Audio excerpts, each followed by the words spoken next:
Okay, make sure. Looks like the connection is good, so we're gonna go ahead and click start over here.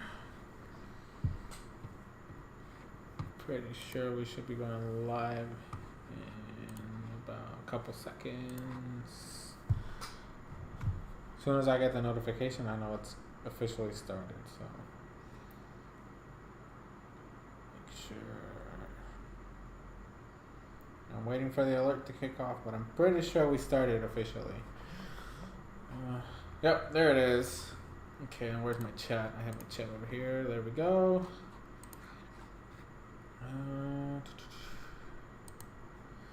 Okay, alright. Welcome all. I'm gonna give the chat a couple minutes to kick off. Get this. I think we should be okay. Yeah, alright. So, I'm here with my boy Zillix. How's it going, Zillix? It's been a long time. Hey, what's up? I want to make sure if people in the chat can confirm whether or not they can hear him good, if I need to turn up his audio, if I need to turn it down. I want to make sure I get that squared away before we actually get started with the topic at hand for this stream. So,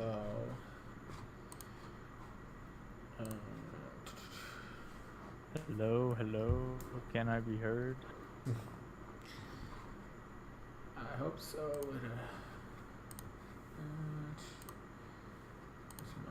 There's my viewer count. I need the chat over here. Okay, so there we go. I think we're good to go. Please let me know, confirm that you can hear Zillix, and then I'll tell you guys about the topic at hand for the stream, even though you guys can probably tell from the title of the stream, but it never hurts to reiterate exactly what the whole game plan is.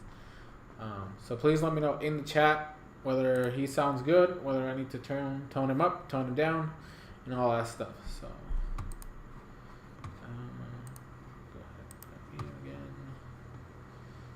and I need to make sure I can switch when I'm ready. Yep. Okay. Okay. So we got 3 people. Hello, everybody. How's it going? Hope you guys are good. Hope everybody is having a wonderful night. I am a little later than I thought I was going to be, but other things take precedence.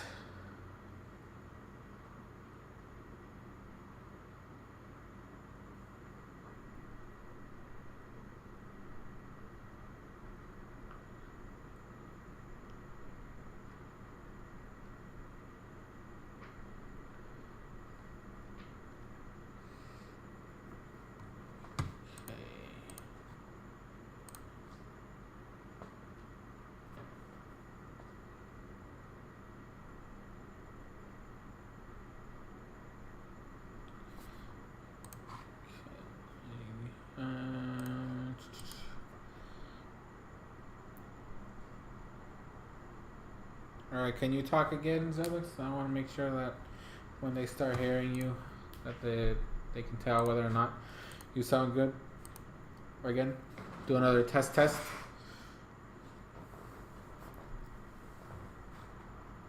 Hello. Testing. Alright. So hopefully that takes like a couple seconds for you guys to catch up with it. So let me...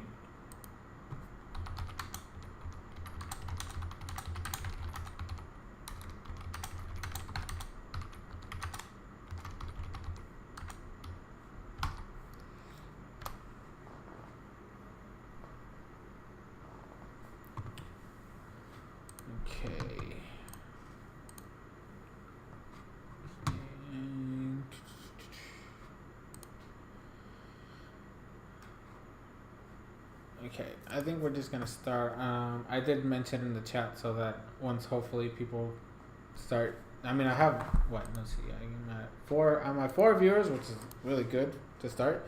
But we'll see, and then if they say anything later, then I can just fix it. So To give you guys a brief overview of what we're doing today, week 1 ended on, technically speaking, Sunday. There is one match that is still missing, but that is because one of the players was in a bit of an accident, so he hasn't been able to have his battle, but he did say that he will be having it soon. I did give him, hey, as soon as you feel better, you can go ahead and have it. I'm not going to rush him. He's a good friend of ours, so we're not going to push him too far. So there is one battle that didn't happen, and then we're going to talk about the matchups for next week. But what we decided to do, and what I had my boy Zelix do, is to pick a replay of the matches that did happen, and maybe talk. He chose his favorite, and we're going to be looking at it, and then I chose one for me. I think the only other thing is that because we're playing on an old server, one of the matches didn't actually get saved, which was Zen versus Yodeler, I believe, if I remember correctly. That was the matchup that we didn't get the replay for, so that wasn't on our cards. I want to check. I'm pretty sure. Yeah, so Zen versus Yodeler, we don't have the replay for that. So the other accessible ones were Pandemonium versus Zach, Filthy Cuban versus Mudkip Fan, My Battle versus AIDS, which you guys saw in my video. Jack versus Zonic is the one that has not happened yet, and then Dorwick versus Anarchy was the other matchup. So we each picked the replay we're going to talk through, why we liked it, things that we thought about it, and then so that's one of the things we're going to do. The other part of the stream that we're going to have is Zilix has been with us for a very long time, and my boy Zilix has a very astute mind when it comes to analyzing a lot of things. He actually used to be an analyst in GBA, if you guys remember that old league from back, 7 years ago or some shit like that. I'm trying to remember when the last time. And they had a recent comeback. They just had season 10 over this past end of summer and fall, and I did some analyst videos for them earlier, I guess last year now that we're in the new year. Yeah. Let's see, he's always been good at that. So he is going to be giving us his perspective on the actual draft, because that's one of the things I wanted Zilix to do, but time is not of the essence right now. That's not the word. Time is not on our side, so there's a lot of stuff that's happening, and he's a very busy person, very busy man. But I'm hoping that he's able to at least join us every once in a while. I mean, this stream is technically supposed to be him and I, but if he can't join, then obviously the rest of the people on the draft are welcome to be in the stream. I will never put it behind anyone. Anybody gets able to join, but he is supposed to be my main co-host for this, I guess, series, if you want to call it that. So I think without further ado, we're going to kick it off. I do want to hear Zilix's thoughts on the draft first, and then we'll talk about what happened week 1. Then we'll have our replays, and then we'll talk about week 2 in that order. So Zilix, if you would like to start off with, I guess, what would be your favorite drafted team, and why, and then we can go from there. You had some notes on some of them, so I really want to get your input on that. So before that, I'm gonna switch scenes, so you guys should be able to see the actual draft on the screen in a moment. So let me go ahead and do that. So if I do this, I do that, and I do this, and I think we should be seeing the new scene. If it all transitioned well, I hope it did, because I know it gets a little finicky sometimes. So I'm going to give it a second just to make sure it all transitions properly, and then we will start off with the draft, which you should be seeing at this moment in time, if it's doing it how it's supposed to. Okay, I can see it in my preview screen, so it should be live. All right, Zilix, hit us up. Which one is your favorite draft out of all of them at this point in time? I guess is the way to say it. So I think I had about 3 of them that I was looking as maybe like a top 3 teams, which would be definitely Yoder's team is up there, Khan's team, and Pandemonium team. I think between those 3, I see a lot of some of the newer innovation that has come through with the just general draft league metagame. And I really like their offensive cores and their defensive cores. Going into them individually for a bit, looking at Gildor's team, which I think might be, at least purely from a draft perspective, one of the best ones here, as we see both of those Sinnoh starters, which got some buffs in the Teal Mask DLC, which make them really good in this generation. Having Shell Smash on Torterra is just phenomenal. Also, I believe having like Amoonguss and Latios, as well as Iron Valiant, have all really proven themselves in Draft League. And that core, I think, can be brought to almost any matchup, and they'll be successful in one way or another. Right. The team as a whole also does a really good job at covering their weaknesses, having great setup sweepers, great bulk, and really good wall breakers, which are the 3 main things that you'd like to see on a team. And this team has phenomenal options for all of those categories. Yeah, I can definitely see that. I think I'm pretty sure he won his first week matchup against Zen, if I remember correctly. So it's already proven himself, and I think, like I said, we don't have access to the replay, so I don't know exactly how it ended. But if I remember correctly, it was either a 1-0 or a 2-0 win on Yod's team, which obviously this comes from, the teams are good, but maybe in practice, sometimes things do happen. But I do know that you mentioned Torterra, but also Empoleon now with access to a better ability than what it had before. Defiant was never a good ability on it, but now that it has access to competitive, and you have basically hazard stack. Well, not hazard stacking, but you have Empoleon with access to Stealth Rocks, and then you can punish Defog by getting that +1 special attack boost. Any Intimidate users will give it a special attack boost. It has access to Roost now, which is always very good, and a lot stronger. If you go physical offense, you have a much stronger move now with Wave Crash, and the typing's always been good. And on top of that, Entei, I think didn't Entei get something new this generation? I'm pretty sure it did. I'm trying to remember. It might have. I know in the past it was restricted that it could only have extreme speed on like that one like shiny release that they did at one point. I'm not certain if that restriction has been lifted or if it's still restricted by that. Well, I know Raikou was. I think Raikou got that its restriction for using Aura Sphere removed. So I think you might be right with that. But I'm pretty sure. Also, you have Mandibuzz, which is like, I think one of the few one of the few defoggers that can actually handle Golden Go.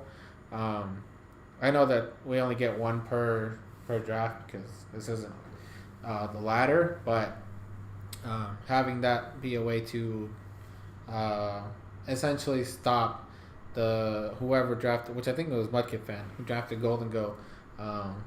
You don't have an easy chance or an easy way to stop it from preventing hazards going up. Also, I don't know if you didn't mention it, but I want to mention it. The fact that it gets Oricorio, which I think in some practice matches with Zen, the fact that it has Dancer as an ability, and with so many mons in this generation that are very highly setup based, it's a good way to stop some of those mons. I think in our practice session, if I remember correctly, he was setting up. Who was it? I think his Gouging Fire, and I set up alongside it with Oricorio, which I think is hilarious. So he always has that ability as well. Um, Outside of that, I mean, his top picks are good. I don't see too much out of Vigoroth or Karkle, so I think that might be. I think that knocks his team down a little bit in terms of how good it is compared to the other two you mentioned. Just because I don't ever see him using them. They just feel like wasted 1 point mons that he just tacked on at the end. I don't know. How do you feel about that as a thing? Yeah, I think something as I noticed as a bit of a trend. This league has allowed the ability to draft more mons. I think it is up to 12. Yes. Some leagues stop at 11 with usually the limitation of like a mandatory of 9. I think having the ability to draft up to 12 will cause some teams to sort of run out of points towards the end, and they need to start picking up, 1 point or 2 point mon. Right. I think the 2 mons that he selected for his 1 point mons, I agree, may not be the best. Like perhaps a Violet Vigoroth could be a decent ghost counter, but when you already have something like Mandibuzz, it's not necessarily a very reliable thing to bring. Right. And Karkle as well, it's like it can hazard stack, but you already have those options with Empoleon. So yeah, they exist. Will they be brought? Probably not. There could have potentially been some better options there for a 1 point mon, but at the end of the day, oftentimes teams are just drafting these to fill out the points, and it's not always things that are brought. Maybe he does have a niche pick in mind for either of them, but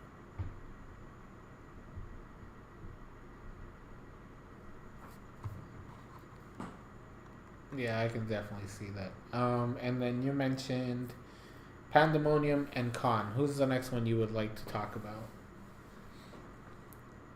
Well, I think a decent pivot point could be talking about Khan's team, where we see that there are not really any super low tier mons that were drafted. The lowest point value being that 4 points, and both of the 4 point mons I can see being brought to several matches if needed.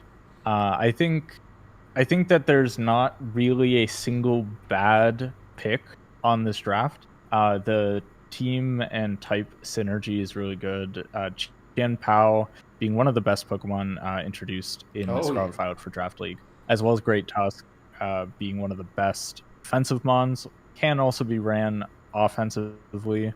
And the fact that Khan appears to have been in the middle of the draft, around in the middle, but was able to get both of those mons as the first 2 picks.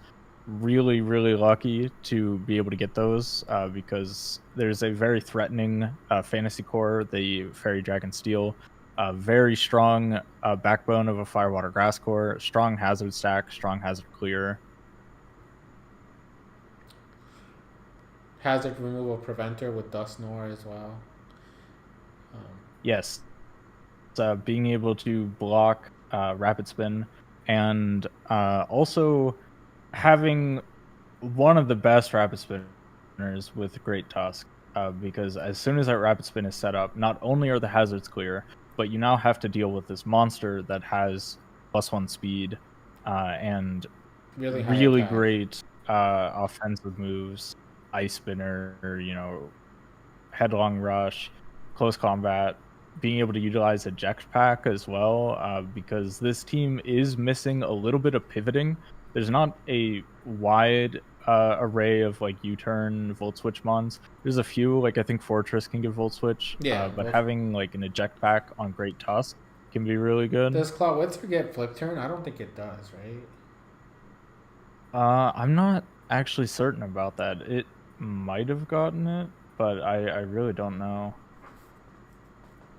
Because if it does, then maybe that could be. But then again, you don't want to have Clawitzer and Fortress as your Volturn core.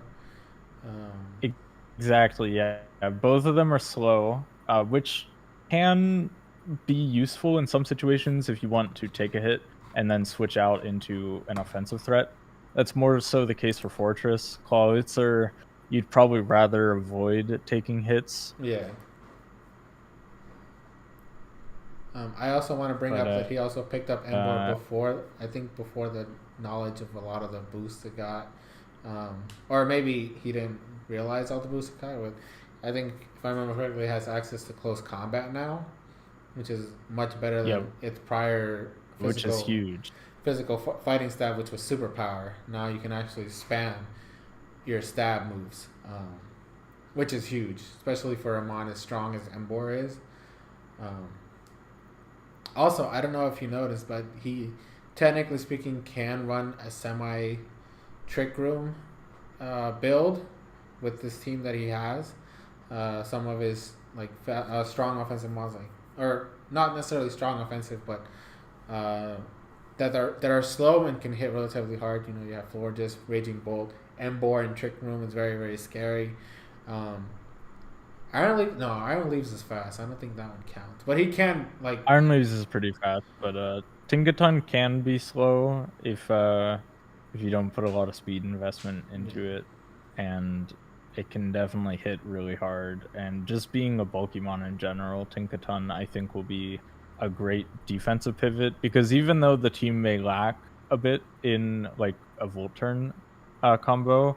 He has so many mons that are bulky enough that you can switch them in, they take a hit, and then they fire back with a really powerful attack, whether it's Tinkaton, Embor, or Clawitzer. Yeah. And Raging Bolt itself, too, which has been shown off as like one of the best bulky offensive threats recently in the metagame. Like a lot of people... Yeah, especially having a special type Sucker Punch with electric stab is quite good. It definitely does bring a lot of mind in. And like I said, it is tanky enough to be able to take a couple hits here and there. So I actually agree. I really liked his team, very much so. I mean, in this state, I will say, like, Volturn's always nice, but because of the offensive presence that he has, I think it's one of those things where, like, if just one of his offensive monsters comes in, you have to sack something, right? It's one of those things where you can't just rely on playing too safely with him because of the fact that, you know, he has these offensive threats.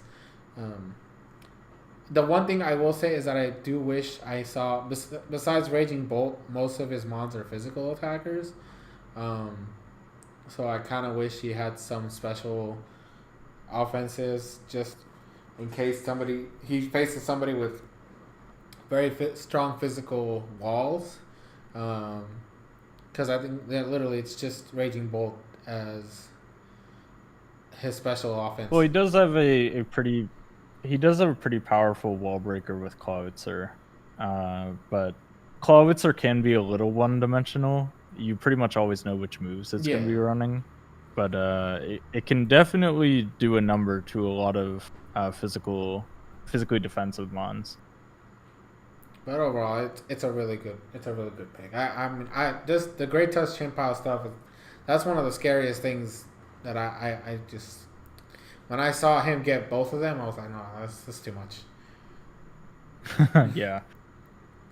And then I think the last one you brought up was Pandemonium as the other strong. Yeah, so this team is an interesting one. I really like this team for a lot of reasons. One of them being the Dragon Knight being at 16 points will give access to the terrestrialization, and a Terra Dragon Knight, Terra Normal Extreme Speed Dragon Knight can be so threatening, especially if you're able to get up a Dragon Dance with like multi-scale, can almost be free. And the only thing that can really stand up to Dragonite are like Terra Ghost Mons and maybe like a good bulky Steel type. But then, like looking past just Dragonite alone, you have probably one of the best wall breakers with Iron Bundle. Super fast. I think it's the Very fastest few mon, things right? can resist. He's... With the booster energy, it might be that Hisuian Electrode is also very fast. And Regieleki, I think, is going to be probably the fastest mon in the draft as a whole. But at least on his team, yeah, I mean, Iron Bundle, super speedy, has access to the booster energy, can just decimate defensive teams because water and ice. Plus, The you only have thing that would freeze naturally dry. resist that is water, but because it has access to freeze dry, exactly, it won't be able to Terra it. We have seen in some other draft leagues, a lot of people opt for a Terra Electric on Iron Bundle. Losing access to that will make Iron Bundle very one-dimensional, but a way that you would typically shut down a super fast mon like this is through priority. The HP, I believe, is pretty pitiful, and its special defense is also very bad, but I think it has like a 110 defense, which Yeah, is wild. physically tanky is good. It's physically tanky, which is like the exact opposite of regular Delibird, which is fucking hilarious. Right, yeah. Yeah, 114 base physical defense. It does still have that pitiful base 56 HP. So even with the high defense, a Mach Punch is still going to be doing a lot of damage to Iron Bundle. Right. But, you know, having one of the best priority users in the game with a potential Terra Dragonite means that one of the big things that Iron Bundle would be threatened by has been removed from the equation. Right. And then also having Heatran, Slowking, Galarian Weezing, Crocodile, that alone, those four mons make a insane defensive core that can stand up to basically any threat. And then you also have the double Intimidate between Crocodile Tauros, Hisuian Electrode being very fast, and having access to Terrestrialization, which it could turn into an Ice type to have a very powerful Bolt Beam combination. Does it get screens Will like also regular be a good thing. Electrode? I think this team... does it get... Say again? The screens like regular Electrode? I didn't hear what the question was. If he gets screens like regular Electrode. It does get light screen, and I'm not certain if it also gets reflect. Checking. I might be missing it, but I do not see reflect. Okay. But it does get light screen. Well, at least it's also because it's so fast as well. It's able to at least set up a light screen to cover Bundle's special defense in a pinch. Right. So that's why I was asking because I and remember. Its special attack is a little lacking, which has always kind of been the problem with Electrode. But having a mon that's base 150 speed is never a bad thing, especially when it is the only electric type on the roster, but it is a pretty good one to have. Going to be one of the fastest Volt Switches, only really slower than Regieleki. Right. And it'll also have the ability to, since it's a grass type, it can be like a Spore immune if you need. It can be immune to like other powder moves or whatever else, which really only like Spore and Leech Seed would be the main ones. But it can like a ground switch in for Heatran. Right. It makes it neutral, and Galarian Weezing I think also has the access to Levitate. I know it has that other ability, but I don't remember if it loses Levitate or not. Let me double check. Galarian Weezing. Yeah, it still has Levitate, so that will also be another ground switch in, and then obviously the Dragonite with its flying typing. But yeah, I really like this draft. The only thing I would say about this one, and it's sort of similar to Yodor's draft, I think the two lower tier mons might not see as much usage, at least for the Servine and the Quaxwell. I do think the Hisui and Electrode will definitely see some Yeah, usage, and and Tauros Taurus as for well, sure. even though it's not super low tier, but yeah, that Intimidate is going to come in very clutch. Yeah, I think you said it earlier with Yodeler. It's the fact that at this point, because his top is so powerful, he didn't really feel the need to have to like add on those fillers at the end.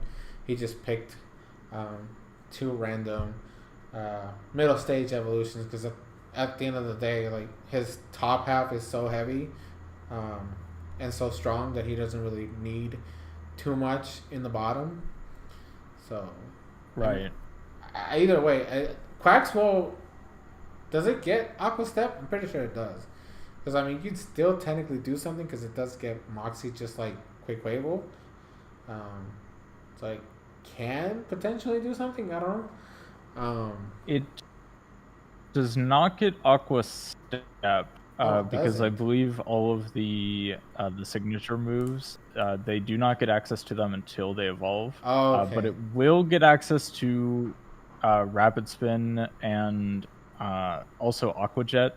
It can be a pretty good Encore Mon as well. I believe in like the ZU tier, I think it's used as like a Rapid Spinner Encore type Mon with Aqua Jet as a potential like revenge killer. Okay. So it there could be a use case for it, but you know, obviously having Slowking and Iron Bundle being much better water types, I don't think it'll shine in that regard. Yeah. It may come as like a last minute hazard removal, just because there's not much in terms of hazard removal, especially because Iron Bundle really does not want to switch into rocks, and if you give it the boots, then you're losing out on like a booster energy. Yeah, its offensive capabilities get quite neutered if it's forced to run a different type of item. Yeah, so maybe Quaxwell was picked up to be a rapid spinner for those matchups that maybe, you know, expecting heavy spike stacking, heavy stealth rock setters. Yeah, I can see that. Although, wait, does Galarian Weezing get defog, or does it not? Let me check. I think it did in Generation 8. Yeah, I know I got it in Sword and Shield. Because if it still has access to it, then yeah, it does still have access to defog, so that'll probably be the primary source of hazard clear. But you know, in matches perhaps where Weezing may not be the best, then it's at least a backup option. We'll see. We'll just have to wait and see. But I think out of the three you mentioned, I'm pretty sure we both can possibly say that Khan is probably the best draft out of the three, just because there aren't any like of those really low throwaway picks. I don't know if you agree with that or not. That's just I think Khan in that regard definitely has the best like overall built team if you're looking at like the first pick to the last. I do think in some instances Yodor's team may be more difficult to prepare for, just because I mean Iron Valiant Torterra is a really nasty combo. Right. Since Torterra can wipe out your first 4 Mons, and Iron Valiant is one of the best late game sweepers, like in the same caliber of King Gambit. So yeah, it's tough to say. I think I don't think I've seen Khan battle at all. So no, he had we'll have to see how all these coaches pilot the teams. But I know Yodeler in the past did use a fair bit of setup mons, so I think having access to Oricorio Torterra is right up in his like play style. Yeah. And Valiant as well. If you go for the Calm Mind or Swords Dance variants. Right. Yeah. You do have those boosting setup moves, and I mean even like I've seen some people running like Scarf Valiant if they just purely want to be revenge killing, because you can just bring it in Yeah, and the every fact that single you don't time know and if it's secure a physical or knockout. special doesn't help. Right. It can be such a scary thing when team building, because maybe you have a really good answer to it, but if it's running a special set, that answer might suddenly turn into a liability, Yeah. or vice versa. I like it. Is there any other notes on the draft that you want to bring up, or do you just want to just go over the rest of them one by one and talk about what your feelings are on them?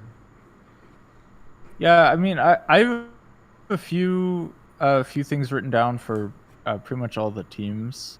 Maybe weaknesses I've noted, or strengths, and a bit of both for some of them. So I can really go in whatever format you'd want to go. Okay. Well, we basically got three of the ones in the middle row, so we might as well do the other two, and then we can do the rest from there. So I think we can talk about Thor or Jack.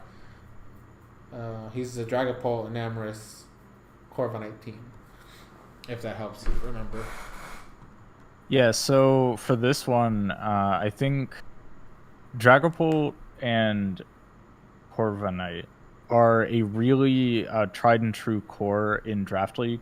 I know that Corviknight has fallen out of popularity a little bit in this generation compared to how it was in Generation 8. But still having access to like an Iron Defense body press setup is just a really good method of turning a Mon that is traditionally looked at as very passive into suddenly a threat, Right. while still remaining defensive. I think Enamorus is a new addition to this core that was seen so much throughout Gen 8 as like the fairy to round out the fantasy core. Yeah. And the fact that it has access to speed control with Tailwind, it has setup options with Calm Mind, it can just hit It has with pretty contrary as strong well. Fairy Stab. Right, and Contrary is really nice on Enamorus. And I've also seen people using like Draining Kiss sets, although I think that's a little bit more popular on the Therian form. Yeah, because I think Incarnate isn't as It's defensive as. not quite as bulky. I think it's a bit faster, and its offensive stats are a little bit better. So what are some? Well, you said that. So what are some weaknesses you can definitely see this team struggling with? I think honestly, this is one of the better teams overall. But if I had to pick out perhaps where it could be lacking, I think maybe the offense is a little bit too front loaded between Dragapult and Enamorus. And while there is the wall breaker with Vikavolt, and also Mousehold to a certain degree can wall break pretty Right. well, both of those mons can be a little one-dimensional. So I think when it comes to surprises or coming up with unique sets, it won't be the easiest thing to do. And I think this will be an easy team to prepare for, like to battle against. But that doesn't necessarily make it bad. It's just that will be a hurdle to overcome. So many Right. people have fought against Dragapult Corviknight, and I think because of that, players have just learned over time how to deal with it. But it is still a very potent combo, and as long as this team is piloted correctly, I see it having a lot of success. Right. I mean, Arcanine. I think he's gotten a little bit of a rise recently. Well, I don't. Well, actually, now that I remember, I think after the recent changes in the meta, it's not as good as it used to be. But you still have an Intimidate Mon there, which is always good to have. Um, and although it's not as strong as his Hisuian counterpart, Arcanine has always been good at being defensive while offensive. So I can see some surprises at least Yeah. there. I think also we may see Arcanine terrestrialized a fair bit on this team because really, I mean, you can't terrestrialize the Dragapult. The Enamorus could be the Terrastramon, but they would have to give the warning Yeah. uh, 3 days in advance, and that would be the only Pokemon on the team that could terrestrialize if that was the case. But otherwise, on the team, if we're looking at the 16 and below Mons, the only thing that I would really think to terrestrialize would maybe be the Arcanine, just because like Terra Electric could turn those wild charges into pretty potent attacks. Oh yeah. You could do a similar thing that we've seen with Lucario and Dragonite with a Terra Normal Extreme Speed. Granted, it won't be the strongest, but it will be a pretty potent priority move, which otherwise, the team does have good speed control, but powering up that priority could be beneficial for Arcanine. Right. And then obviously, Intimidate is just a great ability, probably one of the best abilities in draft. And having it on a fire type, I think, is especially good because you can bring that into these fairy types that just feel as if they're getting better every generation. Yeah, it's. I feel like it's fairy and dark that keep getting buffed ever since Gen 6. Like if I were to pick the typings that have been boosted the most, is those two. Yeah, and also or rather the things that are good against them are brought up alongside it. So fire types have gone up purely just because of both heavy duty boots, but also the introduction of fairy in Gen 6. Right. And the steel types, even though they no longer resist dark, have also just been a whole lot better due to the heavy the heavy just power given to fairy types and dragons in general, and being able to resist both of those is super valuable to have. And then last on this row is Filthy Cubones, which is the Chi-Yu.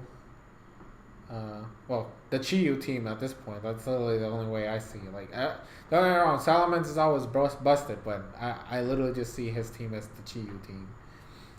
Yeah, so I came up with a sort of similar conclusion, which the team is pretty good, and there is decent support for the Chi-Yu, but that Chi-Yu is going to be the main attraction for this team. And I think, any team going up against this draft here, if they don't have a good fire resist, they're going to be in trouble. Yeah. Probably going to see like Aka berries being brought as a way to deal with that, because Chi-Yu can just decimate things with overheat or even just like dark pulses.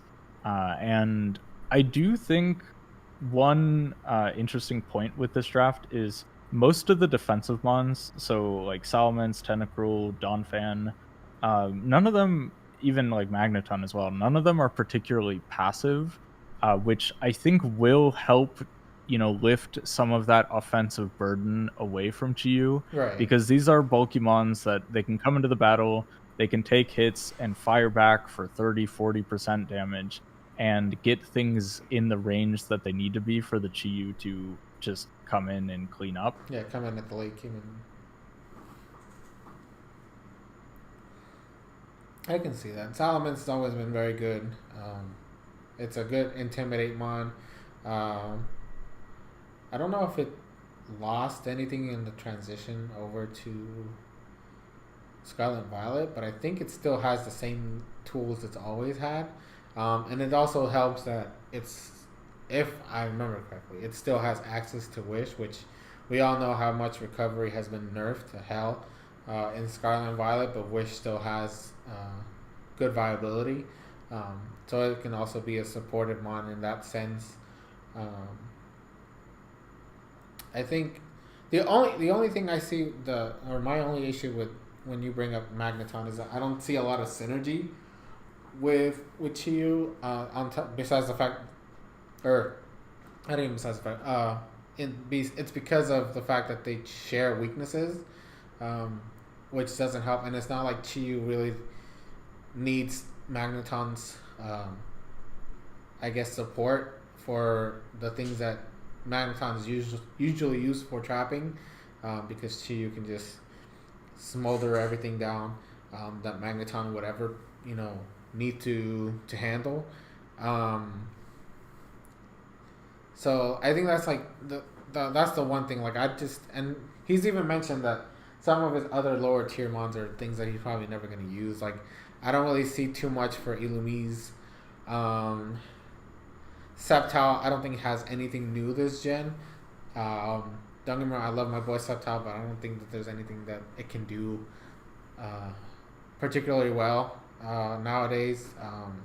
Its offenses aren't the greatest, and while its speed is very solid and it has a really good ability with Unburden, I just don't see it breaking through very much. Yeah. Sableye also is just, without having access to Mega Sableye, I think just regular Sableye, it's one of the weaker prankster mons. Yeah. And that's about all it's really good for. And unfortunately, unlike many of the other prankster mons, it lacks a lot of moves that you would really want to run with prankster. It's certainly no Grimmsnarl, and I think one thing that Magneton will be useful for is I could see a lot of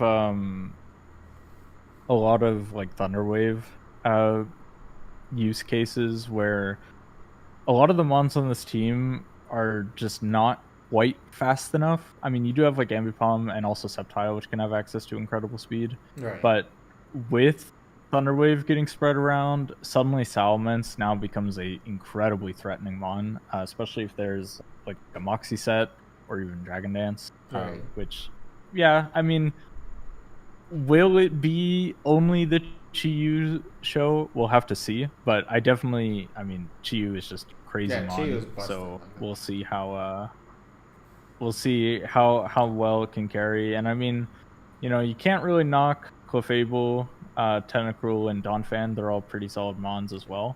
So perhaps it'll be the backbone needed. But I do agree there could be more offensive synergy. Yeah. The only issue I see with Clef is the fact that it also got neutered when it comes to its walling capabilities, just because of the fact that they took away not only soft boiled, but it doesn't have a lot of the tools that it used to have before. It doesn't have teleport anymore. Right. It has to rely on Moonlight or Wish, which is never a good thing for a wall to be stuck with. I mean, it's still going to be decent. It's definitely going to be able to support. It can also do the paralysis thing with Magneton, like you said, because I think Clef is still very good at that. It can take a hit and paralyze something in return. So, and I do like Tentacruel. It's a good. You have basically two good rapid spinners here. Not the best, obviously, but they're still very useful, and they both hit relatively hard. And I think Tentacruel's relatively fast, right? Isn't it like base 111 or something like that? Base 100. Oh, it's base 100. It's deceptively fast. Yeah, so base 100, and then with the rapid spin, it can come in. I don't know if it got like wave crash, but firing off like powerful liquidations, poison jabs. Yeah, it's definitely something to look forward to. Okay, so do you want to do the top half or the bottom half now? I'll leave that up to you.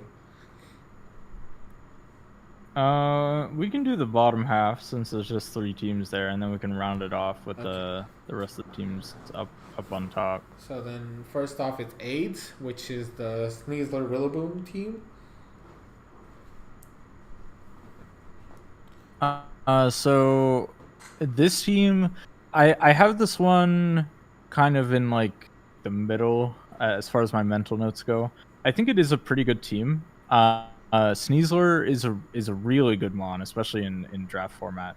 Super fast, it can land some really powerful attacks, especially using things like Fling to get those unburden boosts. Right. Is just a really nasty combo. I do also like Rillaboom, even though it did get nerfed a little bit in this generation. I believe Grassy Glide's base power was brought down. 70 or 65, I think. But I think Rillaboom has a good spot on this team because there's otherwise a lot of ground weakness across like Sneasler, Jirachi, Volcanion, Bisharp, all weak to ground. Rillaboom will nerf those attacks, and then there's also the Skarmory, which is immune, Vivillon, Cryogonal, all immune to ground moves. So I think, there is some good synergy there. And also, I think a Violet Bisharp is a mon that a lot of people have been passing up. But yeah, Bisharp, it has all of the tools that it used to have, except it might have lost knockoff. I don't know if it was part of the great knockoff removal of Gen 9. Either that or he didn't bring, because I faced 8 on week 1 and he didn't have knockoff on his Bisharp, so either it lost it or he didn't bring it.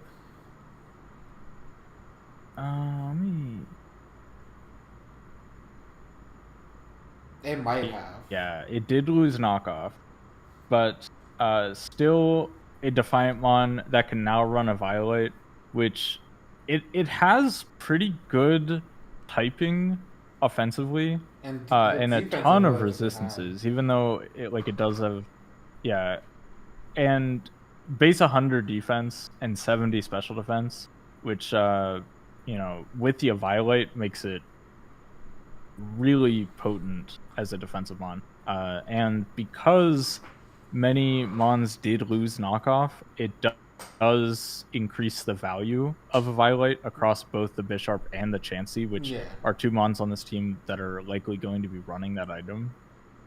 So on the contrary, though, when this team does run into a good knockoff user, both of those mons can be crippled by that. Jirachi as well. Yeah, but Sneasler can freely switch in to a knockoff. I think the unburden boost still works if you get knocked off.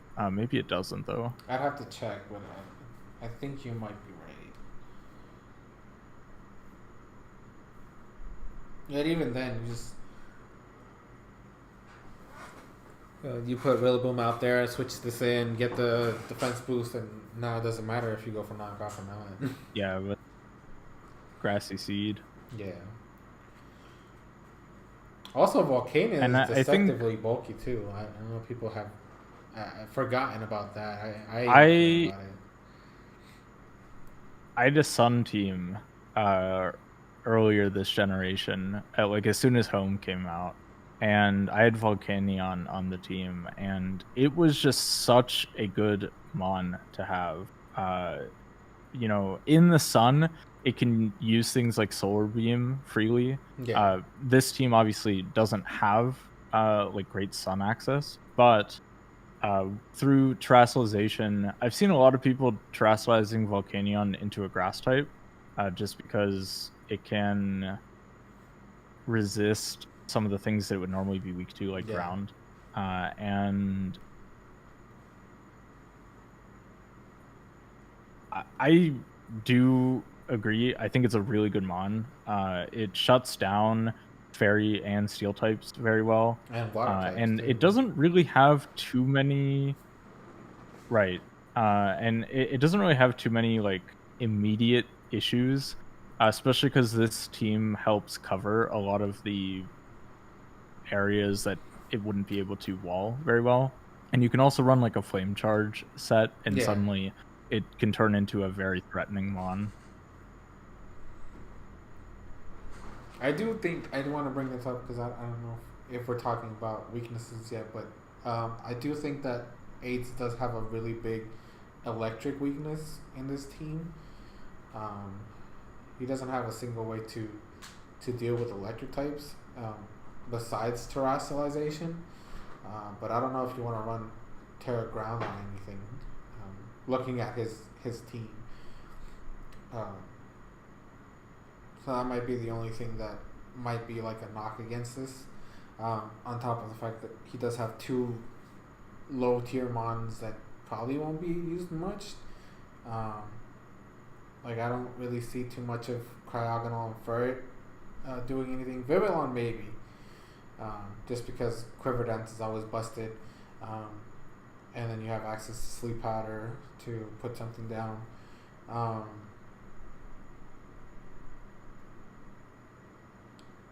And Jirachi I think has access to the stored power setup thing, which is always going to be scary if you're not prepared for it. Yeah, a lot of people think of it as just a Serene Grace mon, but the special set can also be quite good. Yeah. But on the lower tier mons, I mean, for it, I don't really see much that it's going to be doing. Cryogonal, though, it is a Levitate mon, and it has access to things like Freeze Dry, Rapid Spin, so it might be useful in a few situations. I had one in a league where only like lower tiers could terastallize, right. And it made a pretty decent terastallization mon, but I think on this team in particular, where you could terastallize anything else except the Sneasler, then we'll probably see more of like a Terra Jirachi or a Terra Volcanion, more likely than anything else. On the electric thing, I do agree. This team could benefit from a ground type. Maybe switching Furret out for a low tier ground type could be better than no ground type. Yeah. I do think Rillaboom is decent, but obviously that is going to be super weak to Bolt Beam, and really the only thing that could switch into special Bolt Beam would be the Chansey, which is super passive, and if something had the ability to set up Calm Mines, then that would be really hard for this team to deal with. Yeah, I can definitely see that. I don't know if you don't have anything else for them, then we can move on to Sonic, which is the Meowscarada Skeledirge Keldeo team. So one thing I like about this team is all the Generation 9 starters I think are fantastic in Draft League. Skeledirge being an unaware mon and a ghost type is just so good to have. Torch Song is an amazing attack that you can just sit there and spam. You can run defensive sets with like Hex and Will-O-Wisp. You have the ability to, I think it's Slack Off for recovery. Really, really good mon. Ursaluna is also fantastic. There's only really a few things that can stand up to Ursaluna, like a Corviknight or a Skarmory, which Skeledirge is going to be shutting down.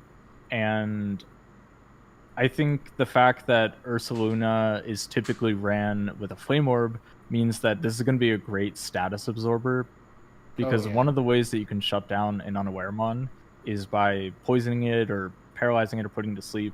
But if you know that maybe a sleep move is coming, you can bring in your Ursaluna, and if you're already burned, then obviously you can just absorb all the statuses. Meowscarada is also great. The lead Meowscarada has been very common in draft, where you set up spikes or you just U-turn right away. One of the best knockoff users, Flower Trick, is a super spammable move. Super broken, yeah. It has and having access to Protean. Right, yeah.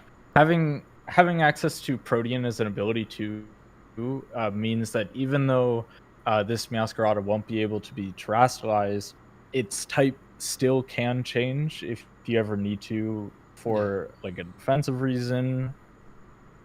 And Keldeo is another one I think that's interesting, because Keldeo just lost a lot of its strength when it lost Hidden Power, because that was its main way of dealing with water types and things like Gyarados as well.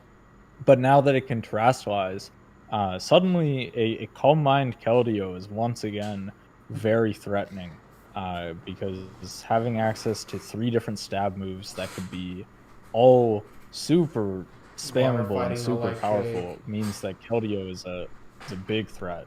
Yeah. That hidden power electric was what we saw the most on Keldeo, and we will likely see Terra Keldeo for electric on this team a fair amount. Just because like there's not a huge reason to terrestrialize Ursaluna unless you want additional damage for your stabs, which Right. is definitely nothing to sneeze at. But I think Keldeo might be the go-to Terramon most of the time, and I believe terrestrialization is not allowed on the Regieleki, No, correct? Regieleki has been banned Terra just because of what it can do. Um, Right. so it does not have And access to that. without that terrestrialize, it does become super one-dimensional. But I do think it's a rapid spinner, right? It Yes, does it have has rapid access spin. to rapid spin and both reflect and light screen. So it Yeah, could so be we'll mainly probably for see it that. as just a, a fast support mon. Hisuian Quillfish having Intimidate is great. But I do think this is another team where a lot of the low tier mons aren't the best. Swanna is like probably never going to be brought. Yeah, And then you have Electrode, which is just a cheaper Regieleki. yeah. There's no reason to use it if you have Um, Regieleki right there. yeah, and Chime Echo as well. I mean, I would trade like the Electrode and Chime Echo for something better, personally. Right, The Electrode's super redundant. The Chime Echo is basically not useless. even there. Yeah. Sinistcha, I guess it's okay. Um, you do have a grass type move that, right? It's a grass type move, right? Or is it ghost? I don't remember. Its signature move that has. Matcha Gotcha, I believe, is Yeah, so you grass, have a move that can burn, but um, and it has something yeah, else. and it's a mon that isn't as useful in singles as it is in like VGC or double battles. Yeah, But its hidden ability is heat proof, which is probably what we'll see here in singles because hospitality won't have yeah, much of a use. And I mean, it does have a base 121 special attack, and having access to things like Leaf Storm, uh, a Learn Scald. It has like Foul Play as well and Memento, so it can do some interesting things. Could set up a nasty plot, right. but there are also 3 ghost types on this team, with Skeldurge, the Sinistra, and the Dusclops. Yeah, Dusclops, I think, can be a pretty good value mon at low tier, but was it Dusclops and Swanna that needed to be picked? Was it Electrode that needed to be picked? Probably not. right. I think there could have been some better choices as far as where some of those low tier points were spent. But I do think the high tier mons are very good. Yeah, And the top I four. think, those first 4 picks and Hisui and Quillfish are going to be really good. But the team might find it doesn't have enough defensive options because you may not be able to rely on Skeldurge and Hisui and Quillfish alone. Right. Like you have a really big ground weakness here, aside from like Swanna and Chimeco. Because even Right. Meowscarada And doesn't it's want to just take like, too many, ground type attacks. yeah, a powerful Earthquake to a Meowscarada might still do like 40%, which you may be able to threaten them out with a Flower Trick, but you now just took a ton of damage Right. on a fairly frail Pokemon.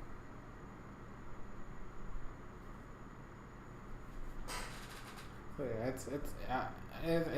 it's. I do agree with you. Like the top four are definitely carrying this team, um, but a really good ground type is just too much. So that's something they're gonna have to be looking out for. And I think the last one on this line is Mudkip Fan, which is the Golden Goal Roaring Moon team.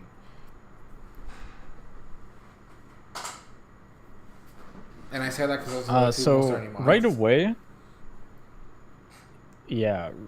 Right away, this is classic hyper offense. You have webs with Galvantula, you have potentially like a lead Azelf, you have Glamora, which is also a great lead for setting up like toxic spikes, and those three Pokemon are probably going to be the only leads that this team has the entire season, unless maybe there'll be like numbers lead here and there. Primarina is great this generation. Psychic Noise is fantastic. Just really good Assault Vest by Liquid Voice, right? Really good Spec one. Yes, it is. And the ability to block healing with Psychic Noise is just fantastic to have. And then really powerful water and water stab. And it's a great mon. I believe it also has Flip Turn, which is very good for a hyper offense team. But Primarina is basically the only bulky mon, and everything else is just full blown offense. It was has Meganium. If we want to say Meganium's an offensive threat now, sure we can.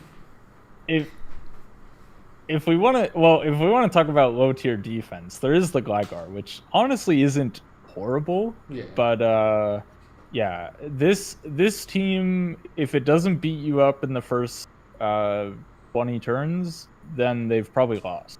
Yeah. And that being said, the offense on this team is phenomenal. I mean, Roaring Moon, Golden Go, that is a incredibly threatening combination that is super hard to switch into. Neither of those mons are going to be beneficial or benefiting from terrestrialization, but Primarina could do like a Terra Normal Hyper Voice with its ability to potentially boost it. Although I think it turns them into water type, right? Or is it not like that? Does it just boost sound? I think it's just no. I think it's like it boosts it by like 20%, and it's just sound moves. I don't know if it turns it into water. I might let me check, but I don't believe it turns it into water. But I could be remembering that.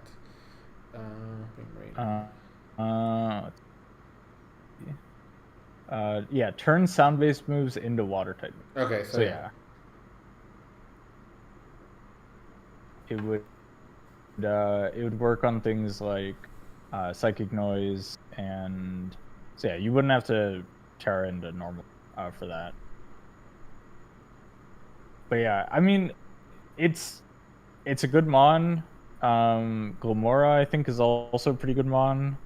Azelf with Terra is actually quite good.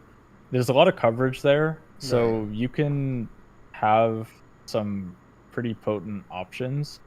Because there is the terrestrialization preview for these battles, there's not going to be any surprise knockouts, I think, from the Azelf. Yeah. But the ability to terrestrialize, say, into an electric type or into a psychic type to just have a really powerful psychic, into like a grass if you want energy ball to do more damage, so on and so forth, then we might see Azelf as more of maybe like a mid-game sweeper instead of just purely a lead mon, because it has access to terrestrialization. Yeah, and the fact that you have basically two, three other potential leads. Right.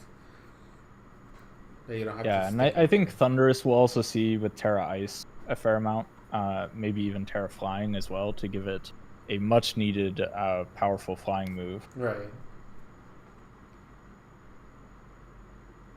Yeah, there's not too much. For me, this has always been like the Roaring Moon team, just because of the fact that this thing it's a monster. Roaring Moon can be super scary to play against. Like, thankfully, One it of the can't Terra. ones that does still have knockoff as well. Yeah. Right. The only good thing is that it can't Terra, but it's still, like, it's a really strong Mon and has access to not only booster energy, but also Dragon Dance. So it's definitely one of the scary Mons out there. And yeah, it can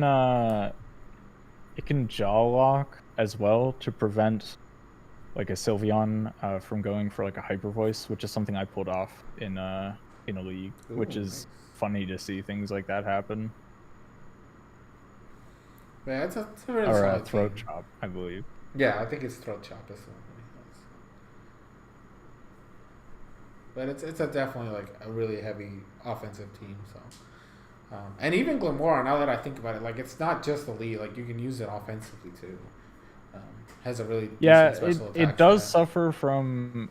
It's a little slow, but this team does have some very fast mons. Yeah. So I think preparing to face this team, you might be running bulkier stuff, which will allow for Glamora to outspeed and land some powerful sludge waves against fairy types that would otherwise be an issue for Roaring Moon. But obviously Golden Goat make it rain in their face. But yeah, I mean, if the hyper offense works, it's gonna steamroll teams, and then if it doesn't, obviously it'll lose very fast. Yeah. Okay, so that's it for the bottom. So we can start going on the top row with Zen's, which is the Alolan Ninetales and Gouging Fire team. So this is a team that I did spot. I spotted a couple weaknesses here. This is the only team that I believe drafted all 12 Mons. Yes. And for me, it does show, as there's a severe lack of overall power. Actually, I was curious. I did the math on this. The average point cost for the Mons on Zen's team is 8. Which most teams have an average of like 10. Right. So the just general strength of the team is a little bit lower because there were so many low tier Mons drafted to fill out the roster. Right. And I don't know if those Mons added a lot to be worth picking them over having perhaps a stronger Mon instead of having more of less powered Mon. Sort of the quality versus quantity there. Right. I think this team does suffer from a bit. I mean, you have access to the Stellar, the Superior, so I don't know if we need much more than that. On top of the fact that you have Veil to set up your offensive threats with Superior and Gouging Fire. So. Yeah, I mean, Superior obviously is going to be a really good Mon. Leaf Storm Contrary is a great setup, and having access to Terrestrialization makes up for the lack of hidden power for a Mon like this. Obviously, Alolan Ninetales being able to set up the Aurora Veil is great. I do see an issue where, aside from like Gouging Fire, Superior, Ninetales, Ting-Lu, maybe Blastoise, but then you have something like a Dugong and a Ampharos and a Glimmet, and it's just like, those 3 Mons could have just been one Mon for 4 points, and maybe even like Girder and Frigoraph could have been one Mon for 9 points, and I think then the team could have been a bit more threatening as a whole, just because. The Mons that are good, Superior, Alolan, Ninetales, they are a little one-dimensional, and they are very good at what they do. Right. But you pretty much know what you're going to be going up against, and the Veil can be easy to get rid of if you're running like some weather of your own, which has gotten more popular in this generation with the photosynthesis Mons. And granted, Zen can turn that around with the Gouging Fire if somebody does set up Sun. Well, now you have one of the best Sun Mons, Gouging Fire, who, getting that Stab Fire, getting that boost, getting the photosynthesis boost, is not something you're going to want to willingly do unless you have to, because Gouging Fires is a threat for certain. And I mean, Ting Lu as well, to talk about that mon for a bit. Alone, Ninetales did get that nice buff this generation with the defense increase in the snow. Yeah. And Ting Lu has the ability to weaken the special attack of the opposing Pokemon, so it'll be a great special wall. This team, I think, will be successful, but I think when you're preparing for this team, you're going to expect to see the same 5 Mons, and then the 6th one, you're probably not going to be too worried about. I do think that he also has the best setup deterrent with Ditto against anybody else. Like if you have a team that's relying on setup, you also need to take the Ditto into account, just because it's a Ditto. Copies everything you have. I think, and I'm actually not certain how this works. When you copy something with Ditto, do you copy their Terra type or do you keep your own if you have I think you a keep unique your Terra own. type? I think you keep your Terra type unless they already Terra. I think that's how it works. Like if they're already Terra, I think you copy them with their Terra, but you still have your Terra available. Because an interesting thing to do with Ditto is perhaps, say somebody has a good setup mon, like maybe that Torterra, for example. If you're expecting it to be a Terra like electric Torterra, you could bring Terra Grass, and you could now suddenly resist the ground electric and grass moves, and suddenly now your Terra Grass move is going to be doing a good amount of damage to that Torterra in return. So if you have the ability to change the Terra type, you could do some counterplay in that regard, which I could see being pretty beneficial. But then maybe in that instance, if you had the wherewithal, you could bring Terra Ice on Torterra, and then it would kind of shut that down. Right. But yeah, I mean, I don't think the team is bad. I think it could have been better, though. I think those last couple of picks probably could have been combined to be like 2 pretty decent mons, but instead I think there's like 5 very mediocre mons. Right, I can see that. I mean, I know that he really likes Blastoise. I think he's drafted it pretty much every season we've ever had. He always likes his counter mirror coach shenanigans and also using it for Yon mind games. So I think it's one of those things where he probably picks some of these ones because he's comfortable with them. Because it's got a Shell Smash too, right? I think it does. Yeah, I don't think it lost it in the transition over. So yeah, which it would make for a great Shell Smash mon on the team, because the speed is a little low on this team. I mean, you have Ninetales, which is pretty fast, but other than that, you don't have anything that's like blazing fast to compare to some of these other threats that have been introduced this generation. How fast is Surge? But I think it might be 109. Let me check. 113. Okay, it's a little faster than I thought. It's a little faster than Ninetales. But Ninetales is 118, right? Or 108. Yeah, it's either 108 or 109. Ninetales is... Nope, that's regular Ninetales. Yeah, 109 on Alola Ninetales. And it does also have access to priority through Ice Shard, which, being a special attacker, isn't the best option, but because it's specifically Ice Shard, yeah, and it does make it good against things like those super fast dragons, like a Dragapult or Dragonite even, because like Dragonite after Dragon Dance, you hit it with an Ice Shard, and it's a little less threatening all of a sudden, even if your physical attack is best. But, yeah, I mean, overall, I think this is just like a comfort pick for Zen.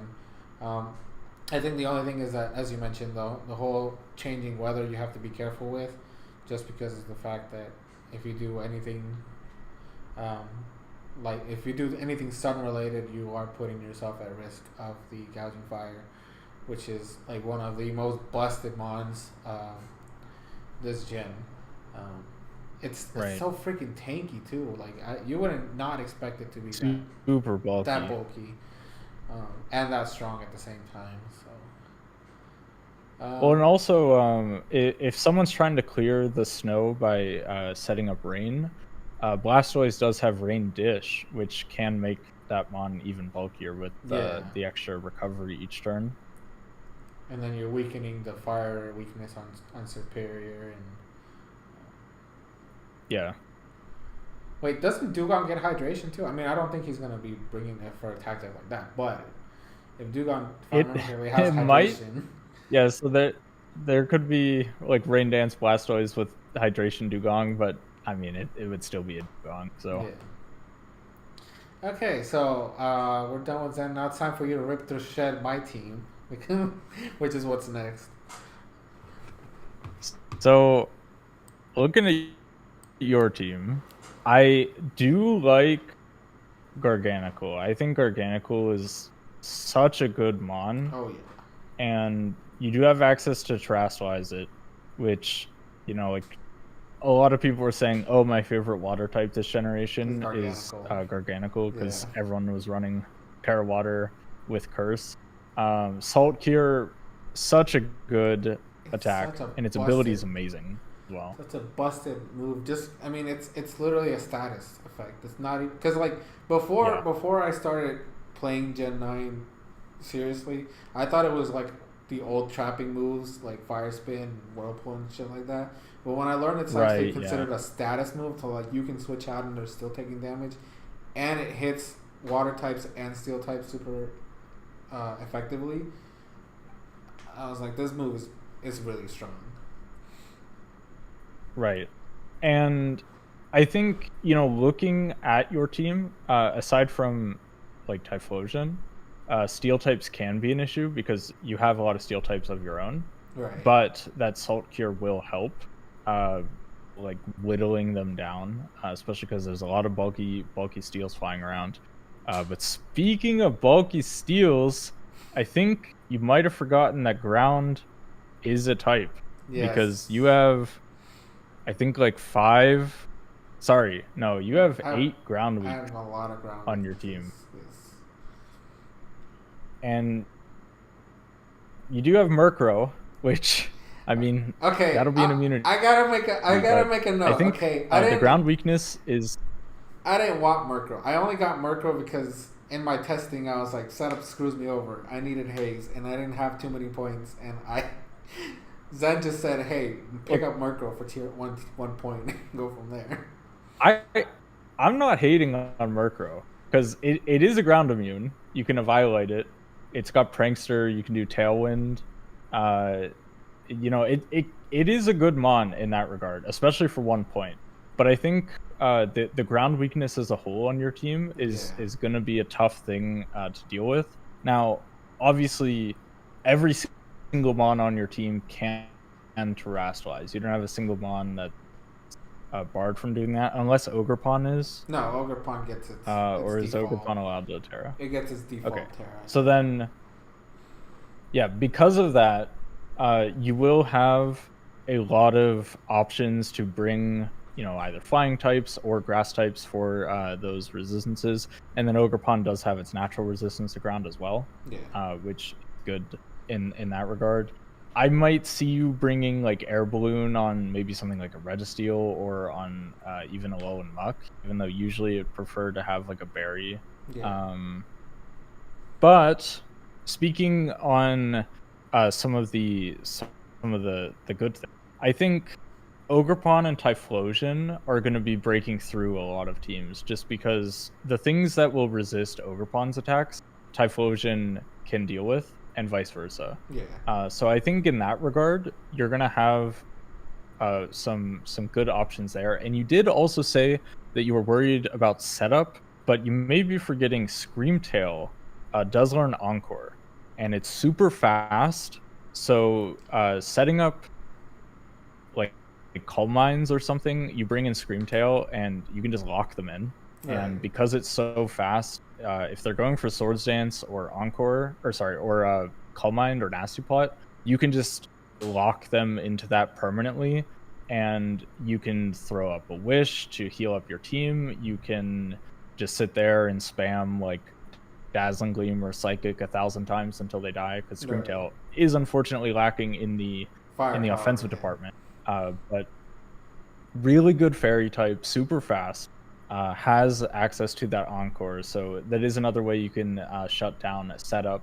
And Garganical as well, if you're able to get Assault Cure on something that's setting up, they're not going to be there very long, because that residual damage is just going to add up. But yeah, I think, you do have good hazard removal. Iron Treads is a great option, and also hazard stacking as well. You can get rocks up pretty easily with most of the mons on your team.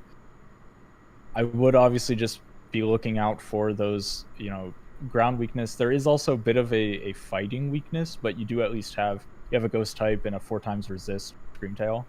So a little bit of a better way of shutting down fighting types, but if either of those mons do go down, or potentially with some good coverage, because a lot of fighting types do get access to steal moves to hit Screamtail, or potentially a ground move to Typhlosion. Right. There could be some instances where you find yourself using Ogerpon a bit defensively, or just using Terras defensively, which will remove some of your offensive output if that's the case. But your team does seem to be more geared around a defensive strategy, so I don't think that's really a bad sacrifice to make, to bring a defensive Terra instead of an offensive one.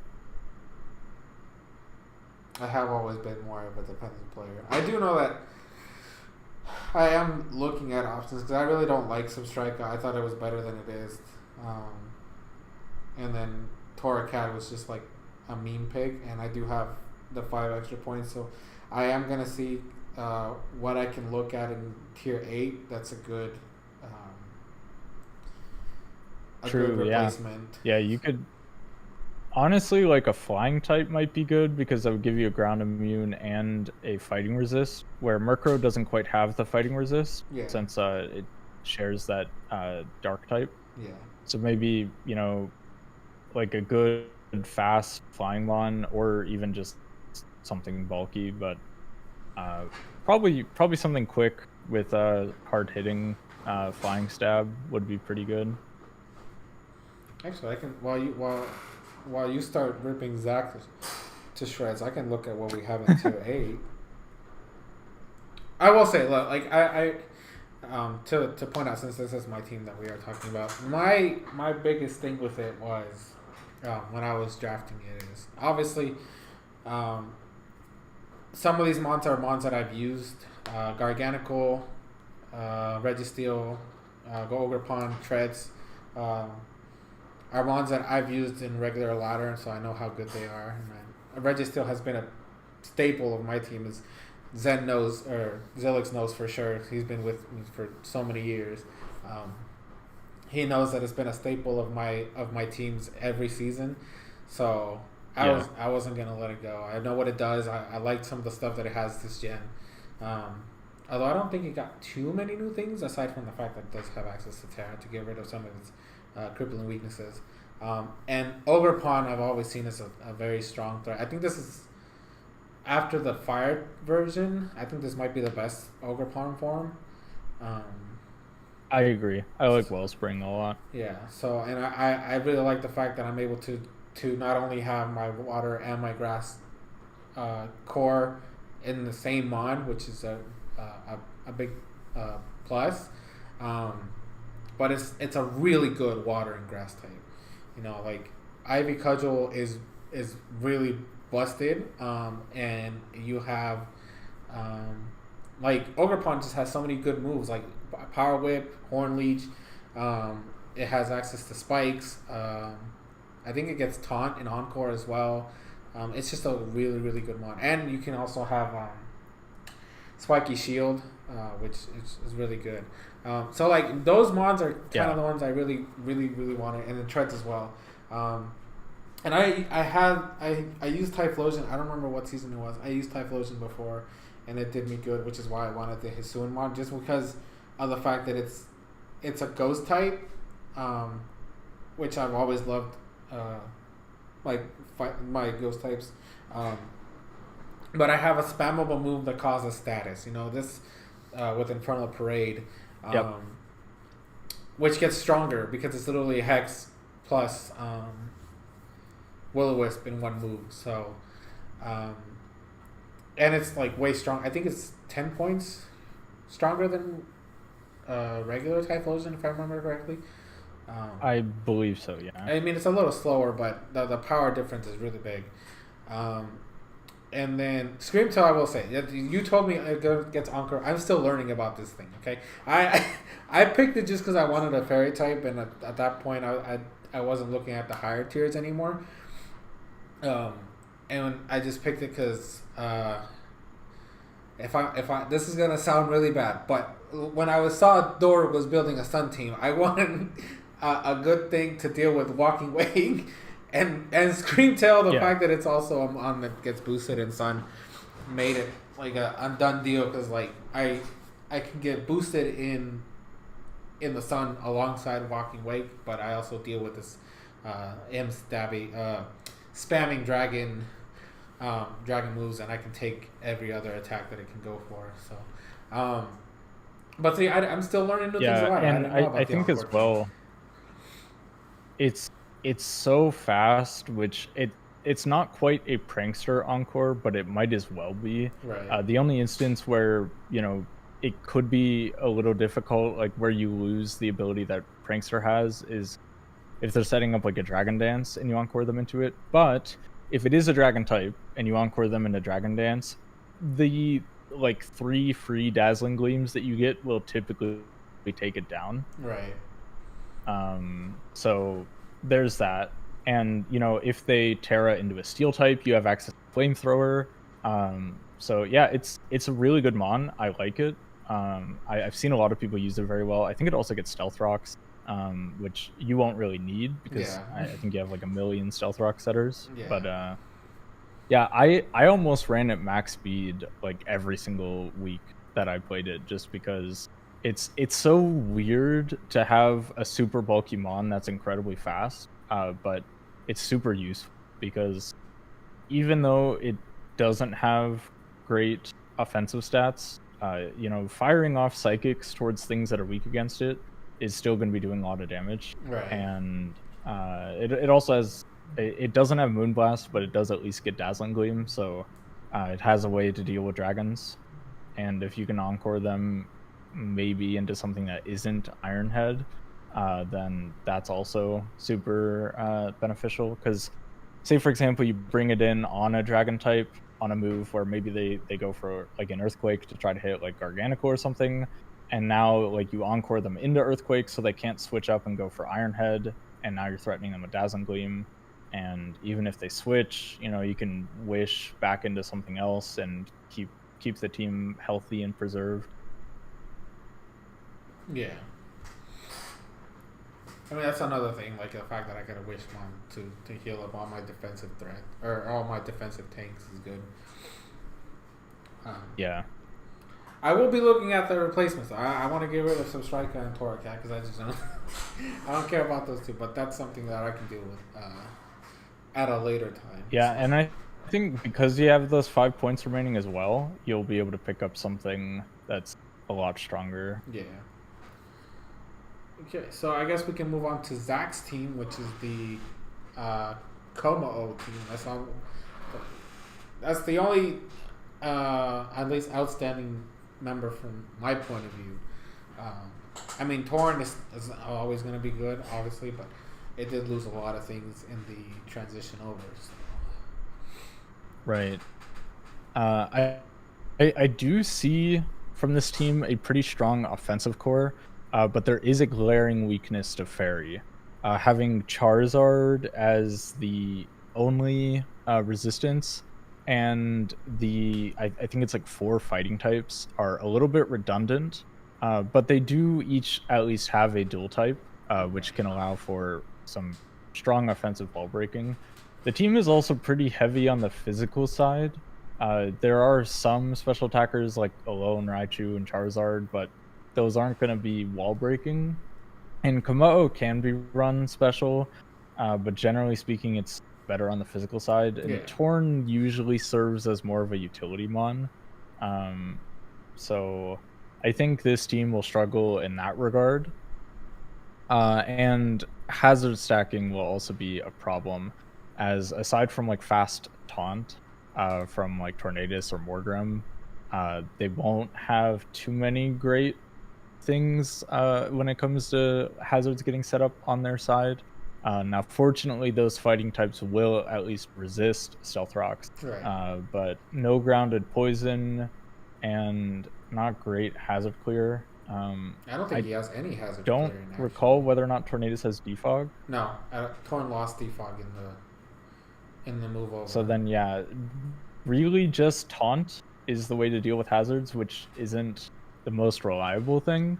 One thing on this team that I do really like is the Gyarados, because Terra Gyarados I have seen be the kill leader in multiple different leagues. The ability to Dragon Dance and get those Moxie boosts and just sweep an entire team with a Terra type of choice.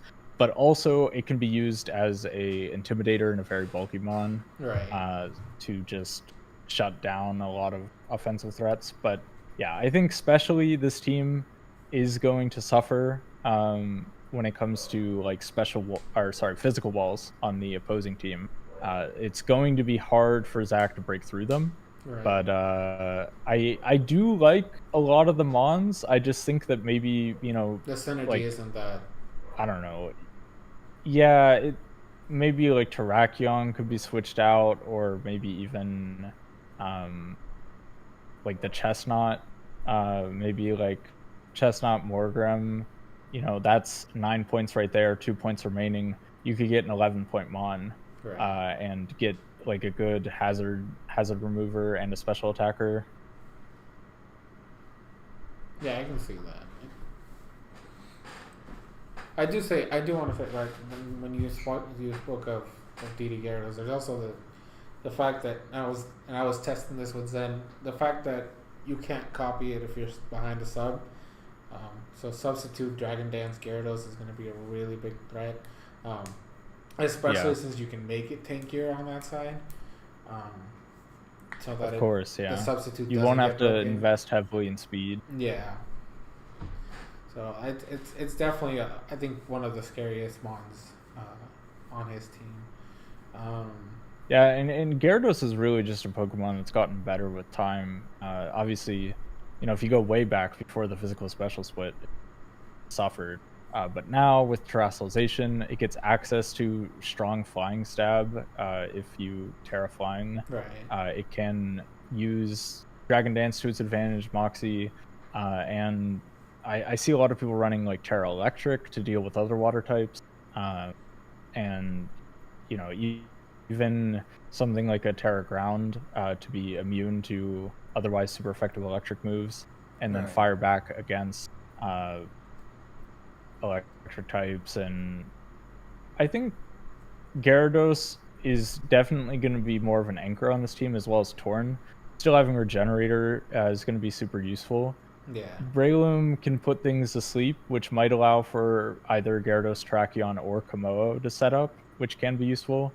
Maybe Belly Drum will be seen on Snorlax, but otherwise I think Snorlax is just going to have to be a special wall that this team would otherwise be lacking. Yeah. Which isn't much to say, because, I mean, Snorlax has notoriously been known to have longevity issues. And it can be a bit passive as well. Yeah. Just kind of sitting there, not doing a whole lot else, but it can be useful in a couple matchups, especially if there's like a scary ghost type. But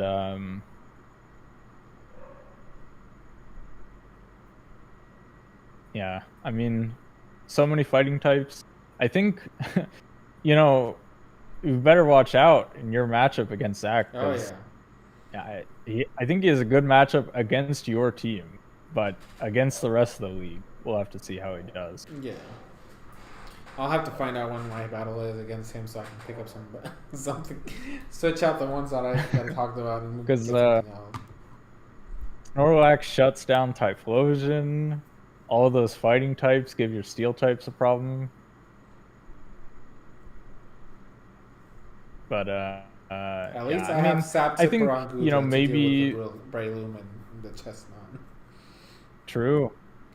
Yeah, you have a really good. I think Garganical can also switch into Spores. Yeah.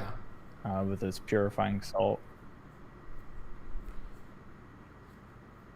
Yeah, overall, yeah, I mean, it's a very. I think this team's similar to the similar to the hyper offense team we were talking about before, Mudkip fans team. Yeah. I think it might be in a similar boat where just, you know, go for the crazy setup plays, go for the big big hits if you attacks, if you can tank see it, if it works. But otherwise, I think this team might fall behind. Yeah.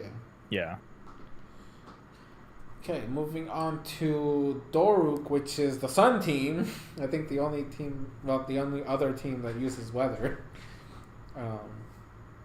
in this league, or dedicated weather, I should say. Yeah. So right away, looking at this team, Walking Wake Torkoal, you know, amazing combo. And you have King Gambit, which, you know, after the Walking Wake has had its way with the team, if they're still not defeated, King Gambit just comes in and cleans up. Hatterene, great lead, great paralysis through Nuzzle. I think it still has like Healing Wish and some other supportive moves. Yeah. Magic Bounce user to prevent hazards. Torkoal is a good rapid spinner to obviously clear any hazards that get past Hatterene's defense. But what I don't like about this team, and it is a shame because I think it's a good team, is I think there could have been some more sun users on the team. We have all these photosynthesis mons, and I only see one being the Walking Wake. Now, granted, Walking Wake is probably the best photosynthesis mon in Sun. But, you know, we could have seen the Sandy Shocks here. We could have seen a Slitherwing. Both of those mons went undrafted. Yeah. There was also chlorophyll users like Hisui and Lilligant, or even if you want a more budget pick, Leafeon. Both of those mons can use Solar Blade in the Sun. Right. And like Victory Dance, Hustle, Solar Blade on Hisui and Lilligant is insanely powerful. And also even on like Leafeon, you have that high defense, chlorophyll for the speed. You set up a Swords Dance and suddenly Solar Blade can knock things out, even if it's resisted, especially if you're Terra Grass. So yeah, I mean, there were some undrafted mons I think could have been on this team that might have been better. You know, maybe like turning that Golurk Blissey into something like a Sandy Shocks. I don't know exactly how much Sandy Shocks is. I can look it up in this league. How many points? It is 11, so those two wouldn't quite do it. But yeah, I mean, could have seen more in the Sun regard, but looking past that, you know, Ogerpon is a good Sun abuser. But Walking Wake is a fantastic Sun abuser. Yeah, Brute Bonnet could have been good as well. We do have a good Sucker Punch user with King Gambit, so Brute Bonnet may have felt a little redundant. Right. But I believe it does get Spore, which is nice. And, you know, like the Magnezone can be decent. It could trap some steals that maybe Walking Wake would have a harder time dealing with. But you have Ogerpon for that anyways. You have Torkoal for that anyways. Has trouble with steals when it gets access to Fire move in the Sun. Oh, I guess, yeah. I always just think of the like the substitute DD, Waterfall, and Dragonclaw. But yeah, the special set with Hydro Steam, Pulse, Flamethrower can also deal with steals. So yeah, I don't know. Maybe the Magnezone isn't that useful. Could have been like Magnezone Golurk could turn into Sandy Shocks, and then maybe like Cottony Chargebug, and that extra point could be turned into something a little bit more valuable, maybe even like a Leafeon. Yeah. But I do think he'll still win games just because this strategy, those first 5 Mons are just really good. And King Gambit's always that 6 Mon, yeah. How do I put it? It's always a 50-50 check on that thing.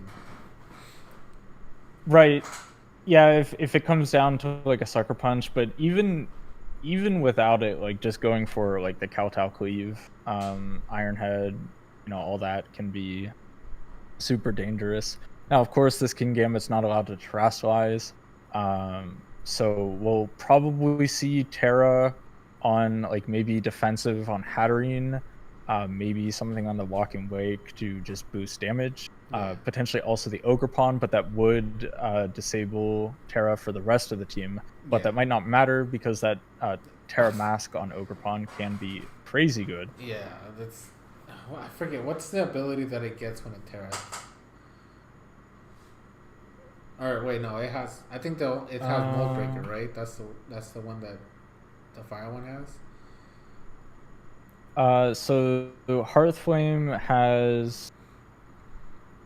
I know it's a boost to attack. The Terraform, it's on switching, the attack is increased by 1. So it's +1 attack. Yeah. And then Mold Breaker outside of Terra, which the Mold Breaker will be pretty good to deal with like a thick fat mon like Snorlax or something else that may otherwise check fire moves through an ability. Like it would also allow it to hit through Flash Fire. So it makes those switch-ins a little less reliable.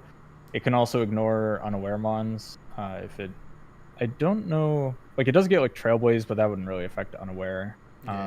It does have Swords Dance, so it could be used to boost up past unaware mons. And, I mean, at 110 speed with a Trailblaze, it's going to be a menace. And then if this and the Walking Wake, as I mentioned before, if those 2 mons don't take care of your team, then you have that King Gambit in the back that will be sitting there waiting for its opportunity. Even like a Specs Magnezone. Right. Like a Specs Magnezone is also just going to be doing damage. Specs Analytic, firing off those ridiculous... what's the move? Like, is it Steel Beam or something? Steel Beam, the one that does like half your HP and it's like base 120 damage, I think. Yeah, coming from a like Specs Analytic boost, that's one of the craziest special attacks in the game, and it's super hard to switch into because the main things that are resisting steel aren't gonna deal well with like electric moves just as a general basis, unless it's like a ground steel type, which the Ogerpon, the Walking Wake are going to be dealing with those things very easily. And we can never forget all in all, Eruption Torkoal either. It's hard. Yeah, I mean, honestly, more than anything, I think Torkoal is just going to be there to put up the sun, maybe Rapid Spin, maybe go for like a Gyro Ball on a Fairy type here and there, Solar Beams. But aside from that, not too much. I mean, Torkoal's great because it can sit in front of a Water type, take an attack, not worry about getting Skull Burned, and then go for a massive Solar Beam. So it's got that going for it. I really wish there was more on this team that used the Sun, because this is definitely the best generation for Sun ever. And the team, it could have more that would benefit from it. As I mentioned, Slitherwing went undrafted, Sandy Shocks, Chlorophyll Mons, could have had maybe a few different picks here and there. But all in all, I do think this team is going to get a lot of wins, and we'll see how well he pilots it throughout the season. And then last but not least is Anarchy, which is the Rabambi Baxcalibur team. Yeah, so I mean, you mentioned it by bringing up those two mons. Webs plus Bax, super deadly combo. Bax is one of those mons that's been getting kill leader in a lot of leagues that I've seen. Really great mon, good ability, can't be burned with that the thermal ability. Yeah, the thermal. Yeah. And ice stab, dragon stab, two very effective types to have. I do think, like steel types between Rabambi and Baxcalibur are a bit of an issue for this team. He does have the Incineroar, which normally you're going to be seeing it more of as like a utility pick, bringing that Intimidate, bringing maybe like a parting shot, Knockoff, stuff like that. I don't know if it still has knockoff in this generation or not. It got it. Yeah, so it's going to be that utility mon, which means might have to rely on like for Alligator to deal with steel types, which isn't like the best option. I mean, yeah, just because generally you'll probably want to a bit. Yeah, Gliscor is there, but I don't know. I feel like this team could have maybe benefited from like a powerful fighting type, or maybe even like a more offensive ground, because there's Gliscor and Clodsire, which both take a bit of a defensive role on most setups. Now, you could run like an SD Gliscor, and I know Terra Gliscor is quite good, especially if you're utilizing like Terra Flying, can be very powerful.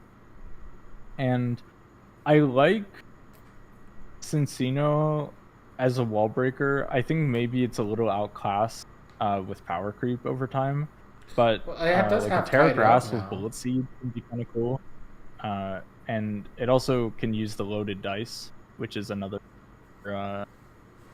thing if you don't want to use Skill Link. Yeah, but it does have tied up as well. So, but I don't remember. Does it have Technician for its other? Yes, it does. It's Technician and Skill Link. Those are its two abilities, if I remember correctly. Yeah, so could see a set where it's like Tidy Up, Loaded Dice, Technician, and like a Terra Grass for like a really potent Bullet Seed, or even just Terra Normal. Tail Slap is hard. Risking accuracy there if you're going for Tail Slap.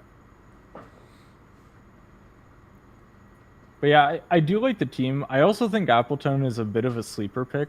I've seen it do pretty well. It does have that big ice weakness, but that's not a huge issue for this team when you have an Incineroar, you have a Lantern, you have Bax. They can switch into ice moves with relative safety.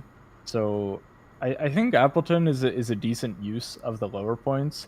Maybe Smeargle and Bastiodon didn't need to be there, and you could round up those points, get that 1 point remaining, and have another offensive mon there, because I think defensively the team is all right. Yeah. But I'd like to see maybe another special attacker to pair with Rabambi. Yeah, because I think that's Rabambi. Well, Appleton. Yeah, Appleton's special, if I remember correctly, but that's more of a defensive tank. Yeah, I think something that this team also struggles with is, like, when you look at all the offensive mons, you think of a setup move. So, like, Baxcalibur can Dragon Dance, Rabambi can Quiver, for Alligator can Dragon or Swords Dance. Cincino, as you mentioned, now has that Tidy Up. And, maybe a mon that can just come in with a choice specs and just hit hard out the rip could be a good thing for this team. Or even on like maybe a mon that could be a mixed attacker, so that way you could run it physical 1 week or special another. Right. Because right now it is a little heavy on the setup, but the setup is strong. These are good mons to be setting up.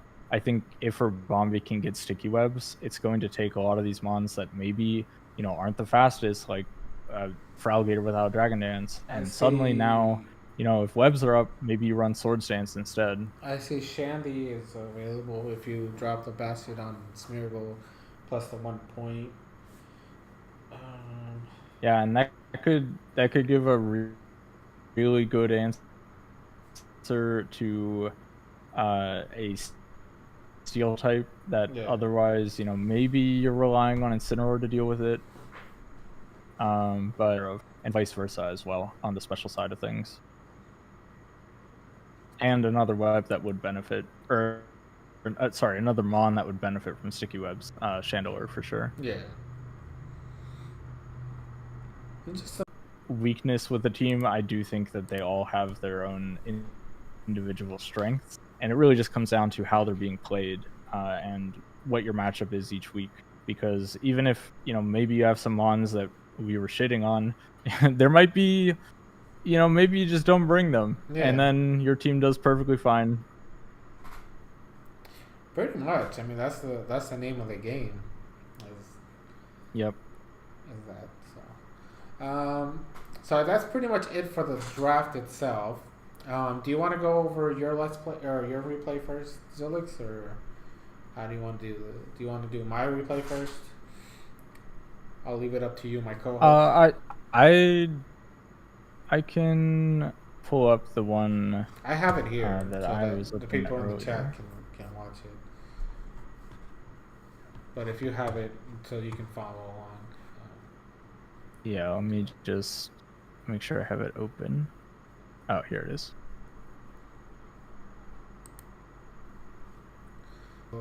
So how do you want to play, or say and go from there? So I'm gonna hit play on my end, and then you can just give your overall thoughts on it.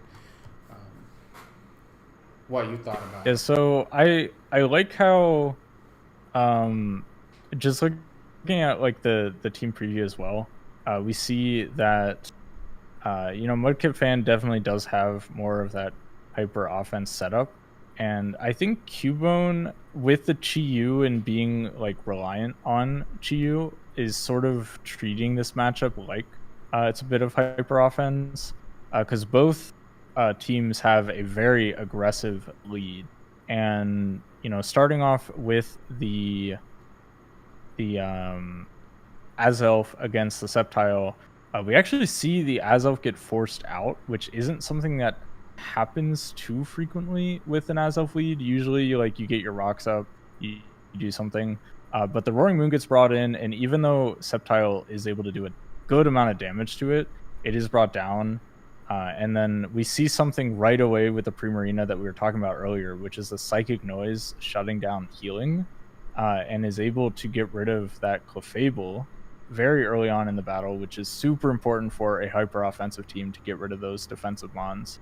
And we see Mudkip Fan pivoting around and just utilizing all of his offensive Mons to his advantage, really weakening Cubone's team, preventing things from getting out of control, trying to get rid of hazards with the spins from both sides, and then eventually, even though Cubone gets backed into a corner, that Chi-Yu is able to just come into the battle and take out most of Mudkip's team, barring the Primarine and the Azelf. And that Magneton does make a valiant effort at trying to take out the rest of the team, but unfortunately for Cubone, does not quite have the right Terra type to live the drain punches from Azelf, and Azelf is able to clean up the game. But a very interesting hyper offensive match from my point of view. I like that even though both teams were heavy on the offense, there was still some thought going behind setting up hazards and trying to deal with the hazards on both sides. I like that, even though it seemed one-sided where Mudkip was taking the lead for most of the battle, that Chi-Yu and the Magneton in conjuncture with one another just really decimated what was left of Mudkip's team. And it shows that hyper offense can be super risky because you don't really have the tools needed to survive hits. But fortunately, in the end there, for Mudkip at least, he was able to pull through with the Terra fighting on the Azelf, showing why saving it at that turn 1 was beneficial. Yeah. So that's that. So I mean, I thought it was a good matchup too. I love the back and forth. I do think the not rapid spinning on the Primarina was either, how to put it? It might have been like potential prediction that the Golden Goal was going to come in. That's why he went for Earthquake. I still think he should have tried to go for the rapid spin because that would have helped out Chiyu a lot, not to get poisoned.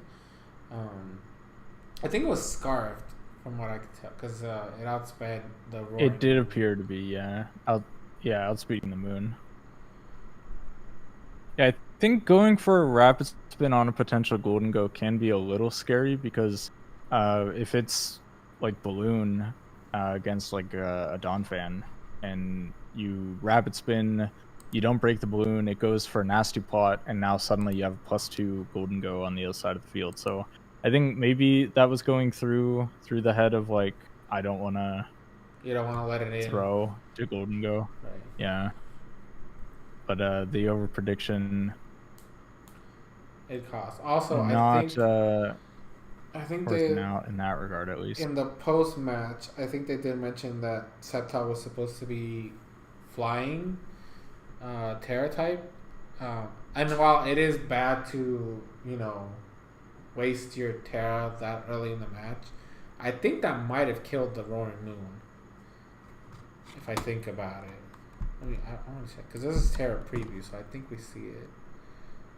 Yeah, it was Terra flying Sceptile, so that might have changed the game potentially if they had decided to do a Terra early, because he didn't use it with anything else until the end with Magneton, where it basically turned to the same weakness to fighting. So if he wasn't really planning on terroring anything else, then that would have been a beneficial idea in my mind. Or something I think knocking out the Roaring Moon there, though, it might have just invited the Golden Go in, because I don't really know what Sceptile could do to Golden Go, especially if it was Terra flying. Right. So the Golden Go might just set up a Nasty Plot, and then maybe we see Chiyu come in, but as we saw, the Golden Go had that Aqua Berry, so it could have lived an attack, and with a Nasty Plot, might have been able to knock out the Chiyu. Right. I mean, but it does change the game a little bit, because then you don't have to worry about the moon. Yeah, for sure. So. But overall, it was an enjoyable match.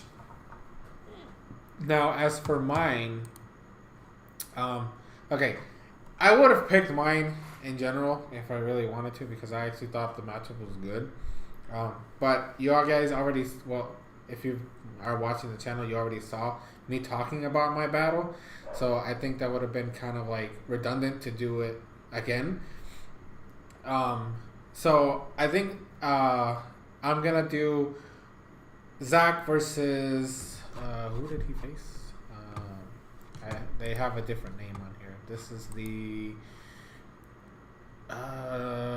Iron Bundle team. So this is Pandemonium, I think.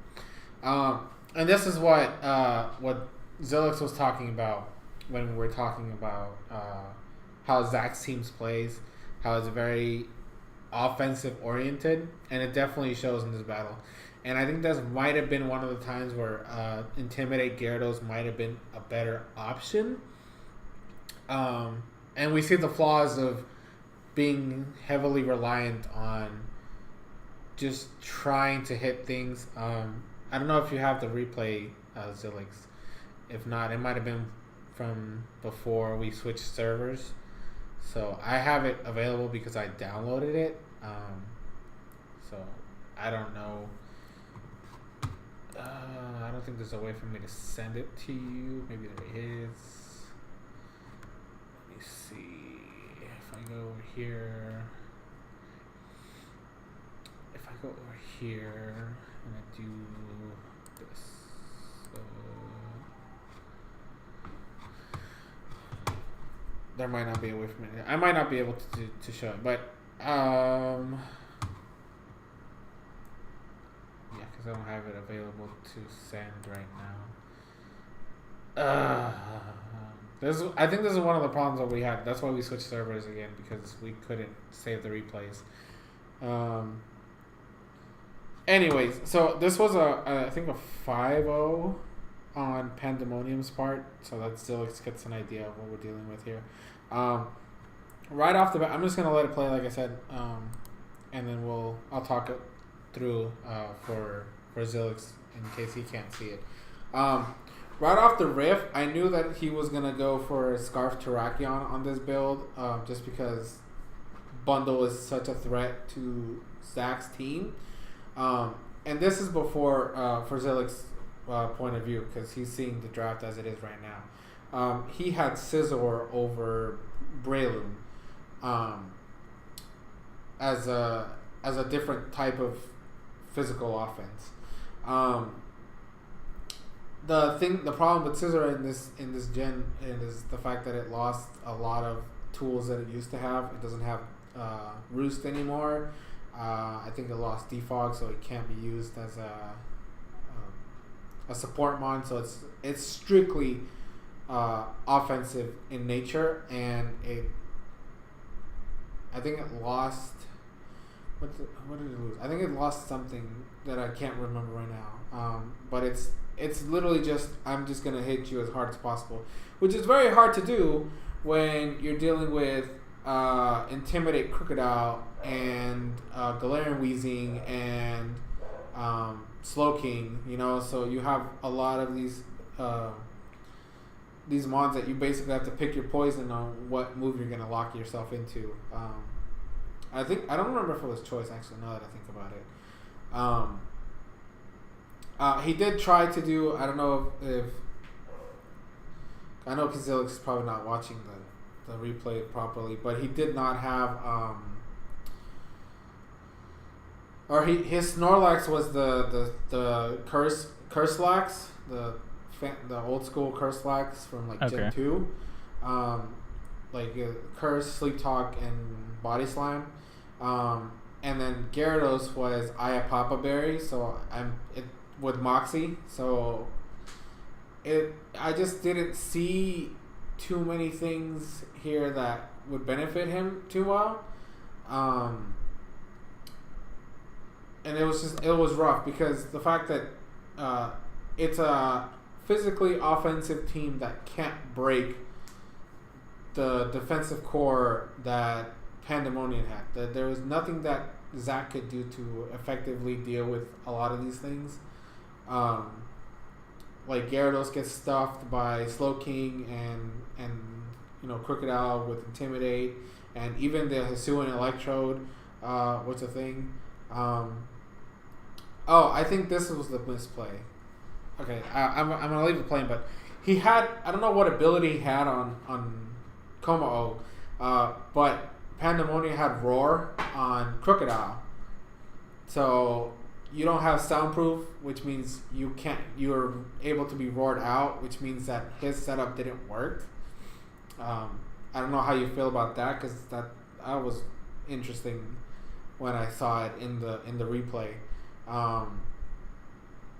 And then the other thing that I remember was a misplay on his end is the fact that he tried to set up Swords Dance on Como before, or how to put it? He set up Swords Dance on Como without realizing that Bundle is still really, really fast. So he basically let it die there when he didn't have to, because he still had his Snorlax available and stuff like that. And then he did do the normal E-Speed Dragonite, and then he had a Ghost Terra on the Morgrim, which meant that Dragonite couldn't do much after that. Overall, Zach did okay, right? He didn't do terrible. It's just that at a certain point, you're not breaking these mons because you just don't have the offense capabilities. he sacked his Scizor to rocks and stuff, and this is where I mentioned for those watching the stream, he set up a Swords Dance on an incoming bundle, and then got bought by an Ice Beam, and at that point the game is pretty much you lost your offensive Mon.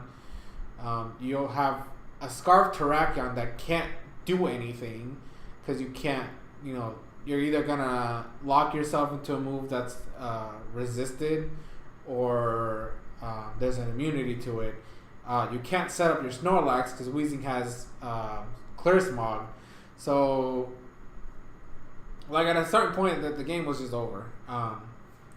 He didn't have, like Zillick says, if you don't have the immediate offensive capabilities to really deal with the threats that are coming your way, or with the mons that you're going to be dealing with. So if you can't attack them fast, you're going to be dealing with a big problem. So that's basically the mindset of this match. I like I said, if I could have picked mine, then I would have picked mine because it was a lot closer than this one. Because it got to the point where Zach just forfeits because he knows he can't break the remaining defensive core, at all. Weezing is healing with Pain Split. You can't set up because it has Clear Smog, and it's basically done.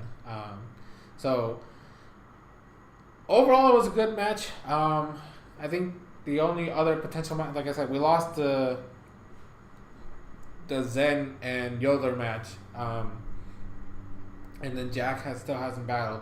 So the only other potential match would have been the Doruk one, the Doruk versus who did Doruk face? I have it here. Give me a second. Doruk faced off against Anarchy, and that was just Walking Wake Massacre, so I didn't think that was going to be too entertaining. So yeah, it's just one of those things where he didn't have the firepower, the immediate firepower, I should say, that would have probably helped him a lot. The fact that he's so reliant on Terra, or not on Terra, on setup, is basically what was his downfall, and I wanted that to be showcased in this battle. For Zillix, since he tentatively mentioned this in the draft picks discussion that we had. So how do you feel about that, Zillix? Do you feel like your prediction was correct? Do you think the switch from Scizor to Breloom was a good call? It's hard to say because Breloom can be good in some regards, putting things to sleep. I think adding another fighting type when you already have, I think, 3 before that, it's a bit redundant, and you also lose a fairy killer. You lose a fairy killer and a resistance for another fighting type, which is another flying weak, another fairy weak. So was that the best move? Maybe not, but I do think, if I was preparing for this match, I think I would have utilized Thick Fat Snorlax more to be a very reliable switch into the bundle. I don't think I would have stayed in to get hit with an Ice Beam on Komodo. I probably would have just gone straight to Snorlax every time with Thick Fat. And you could maybe threaten a bundle with something like a Body Slam. Not that it's going to be doing a lot of damage, but if you can paralyze the bundle, now suddenly, your setup on a Komodo or on a Terrakion is going to be more effective if the bundle can't just freely outspeed. Right. I believe you mentioned the Snorlax got burned, so there could have been an argument for a Facade, especially if it was Curse with Rest. If you had Sleep Talk in there, Facade hitting while sleeping is boosted, but obviously you're gambling at that point. Right. On a 33% chance. So yeah, I mean, it's tough to say because I do certainly see how, Slow King is not an easy mon to get through, and if you're relying on setup and you have the Galarian Weezing, which is 4 times resistance to fighting. So all those different fighting mons, you just bring in the Weezing and you clear smog them. You know, if you can just do that every time, then it's gonna be really hard to have a presence in the battle and feel like you're making any forward momentum. Right. So I think maybe, yeah, instead of having a setup on the lax, probably would have been going for body slams, trying to paralyze stuff. And then, you know, once the team is slowed down, even using Morgrim as a prankster mon to set up, you know, good utility to allow mons to set up, I think would have been a more effective strategy. Yeah, because I think he only went for parting shot once the whole battle, and he did set up a lot of reflects, but the reflects weren't helping against the bundle, the Weezing, the Slowbro. The Electro didn't even come out. The Hisuian Electro didn't even come out this battle. But like, yeah, the reflect wasn't helping against 3 of the crucial mons that we were dealing with, which were the Slowking, the Weezing, and the bundle. So that maybe more of a light screen would have been more beneficial than just constantly going for reflect. Yeah. Because he went for reflect like 2 or 3 times, and then, like I said, parting shot only once, and then he taunted the Dragonite so he couldn't DD anymore.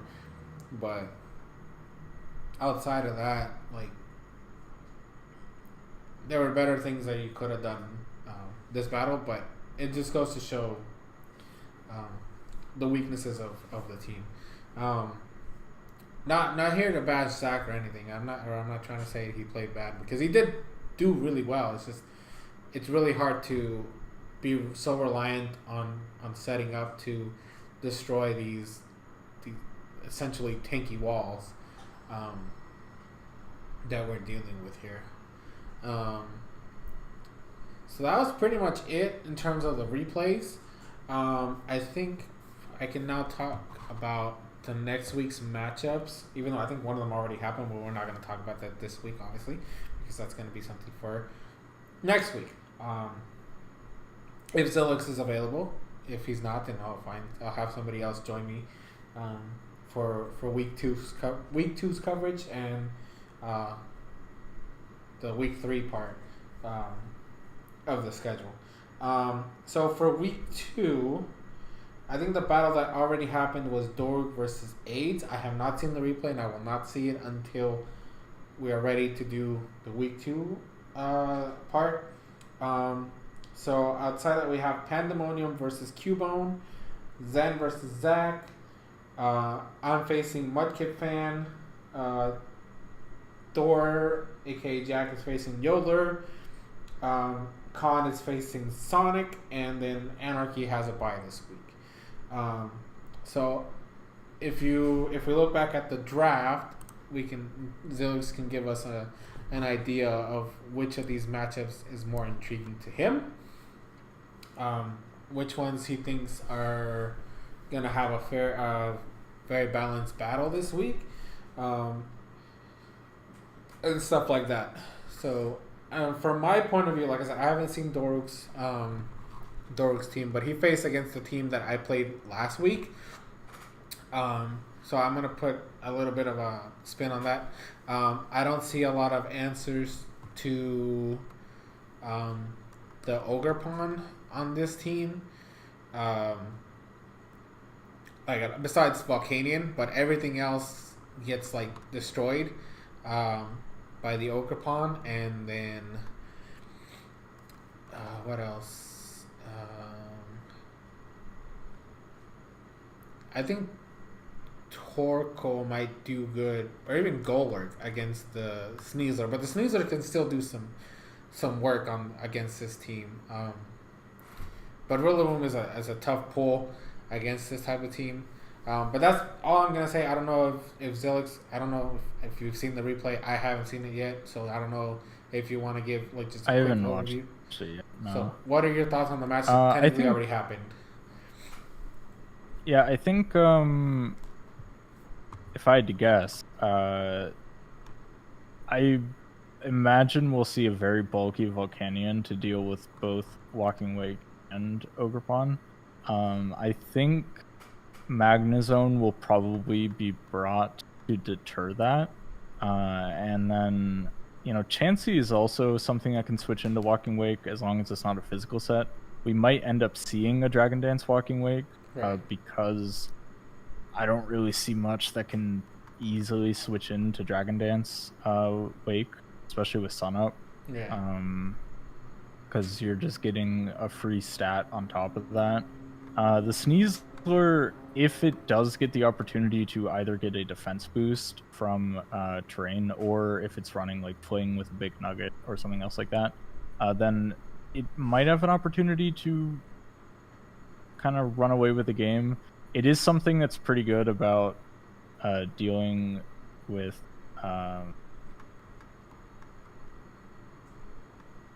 late game King Gambit. Sneasler can counter that.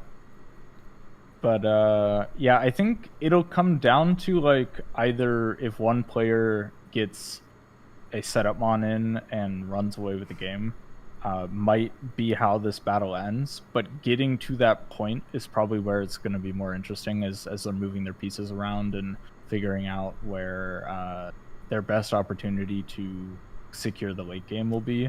Because I do think that AIDS might have more of a advantage in the late game, but I think Doric through the mid game, if he's able to nail that down, then I think he wins the game.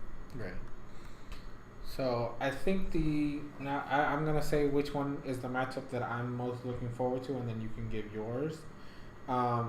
Personally speaking, speaking of Zach and what happened with him in the replay that I just showed you, I want to see how the setup fighting type guy deals with the Ditto with Alone in Ninetales Hail person, because I don't see a lot of things on Zach's teams that can even switch into Alone in Ninetales, personally speaking. And there's not much in terms of weather control that you can do to prevent Veil going up. And as we talked about before, Zach doesn't have any hazard removal, and Zen has like one of the best hazard. Is definitely favored in this matchup, but it is Pokemon, so all it takes is one crit or just one really good prediction. Because Zach does have a lot of power on his team, and that power, if used correctly, can break a lot of Zen's team as well. Yeah. So I think that's my match for this meeting. I guess we can hear from your point of view which one is the one that you're looking forward to the most, or which one you think is going to be the highlight for you for week 2. So something I would enjoy watching is the Yoler versus Jack or that matchup there, where you have Valiant and Dragapult going off against one another. Valiant is a little bit favored in that regard, but the Dragapult is quite good against most of Yoder's team, barring like Buzz. So I think it'll be an interesting battle. They both have like similar checks to each other's mons, and I think it will likely result in having a lot of turns where both of them are sitting there really thinking about what their next play is, because at any moment you could slip up and give somebody else the game. So I think it's really going to come down to guessing what your opponent is going to do, and these two battlers have faced each other a lot and are obviously very close to one another. So I think they'll be able to get into each other's heads and predict one another. So I think it'll be an entertaining match to watch. I do think that you mentioned before Vikavolt.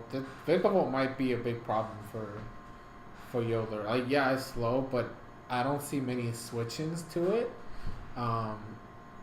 Like, Valiant is frail as all hell, so you never want to switch that in.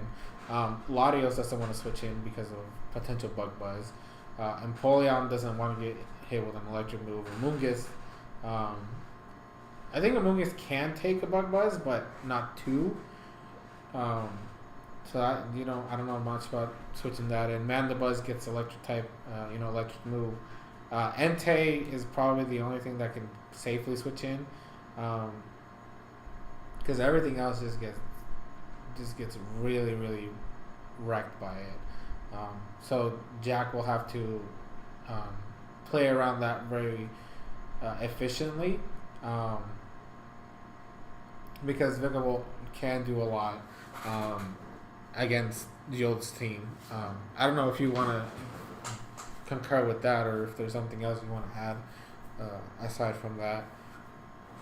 Yeah, so with the Amoonguss, if it does come in on a bug buzz, the best thing the Amoonguss could do in response is Spore. But if Vikavolt has Substitute, you suddenly just wasted a turn, and the Amoonguss might be fine because it has Regenerator, but whatever's coming in is going to be taking at least 2 free attacks. Yeah. And, even the Entei, it may not survive 2 electric moves. Now, maybe the Amoonguss switches out on a bug buzz, Entei comes in, takes that bug buzz, and then, it can break the sub, takes a Thunderbolt, might survive, but it's going to be very weakened at that point. And now, your Entei's super low. The Vikavolt just got a ton of free damage off, and it can probably Volt Switch on that turn where the substitute's being broken, and you bring out something like Dragapult, and suddenly you're in this position where you're forced to sack something. Yeah. Because you don't have I think the Vikavolt is right, and Dragon Darts, it's only going to be able to switch into that so many times, and even if it is setting up Roost, if you Roost and an Amorous comes out, it's okay, well, now what do? You go into Empoleon maybe, and you might take a fighting move. You go into Amoonguss, you might take a flying move. So I think if it were to be in anyone's favor, maybe in Jack's, but I think Yodler has a strong enough team that with the right plays, he can manage. Valiant with either a speed boosting booster or Scarf could do a lot as well. Because there's really not a lot that could take a hit from the Valiant aside from Corviknight, and if Corviknight is Corviknight has too many things to deal with, because it has to deal with Latios, Torterra, Amoonguss, Empoleon. It's tasked with too much, so Corviknight might have an issue with longevity this match.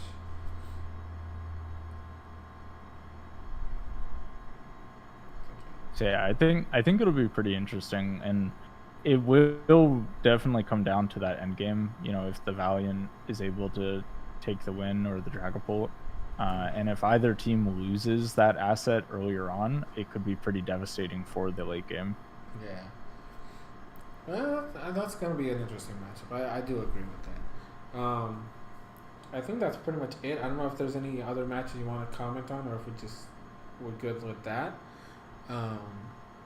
I think that could be a good spot to wrap that up. So I think that's going to be it for week 1 recap / talking about week 2. Next week we will do the same thing, but we won't have to deal with the draft portion again because we already did it. If there's any changes in teams between now and next week, then we'll obviously talk about them. But for right now, I think we're good. We won't have to do draft recaps anymore, right? We're done with that. We saw every team. We might announce changes to the teams that they make drops or stuff like that, but overall in general, I think we're done with that part. So it literally just be talking about the week that just passed and the week that's coming up. So thank you, Zilix, for joining me, my co-host. I hope that you are able to join. I know you said you might not be able to do it on a weekly basis, but hopefully I can get you into the majority of the episodes, because that's the whole point of this show. It's supposed to be you as our big boy analyst, and then me as the main host that brings all the stuff. And then obviously we'll bring in other players if they want to participate in this streaming thing. So I think we're gonna leave it off there. We hope you guys all enjoyed. If you are watching on the playback, we hope you had fun. If you are one of the players that's participating that heard some of the feedback and want to bring your own ideas, feel free to let them know in the comments or on the Discord chat. And Zilix, if you want to say something out to lead us off.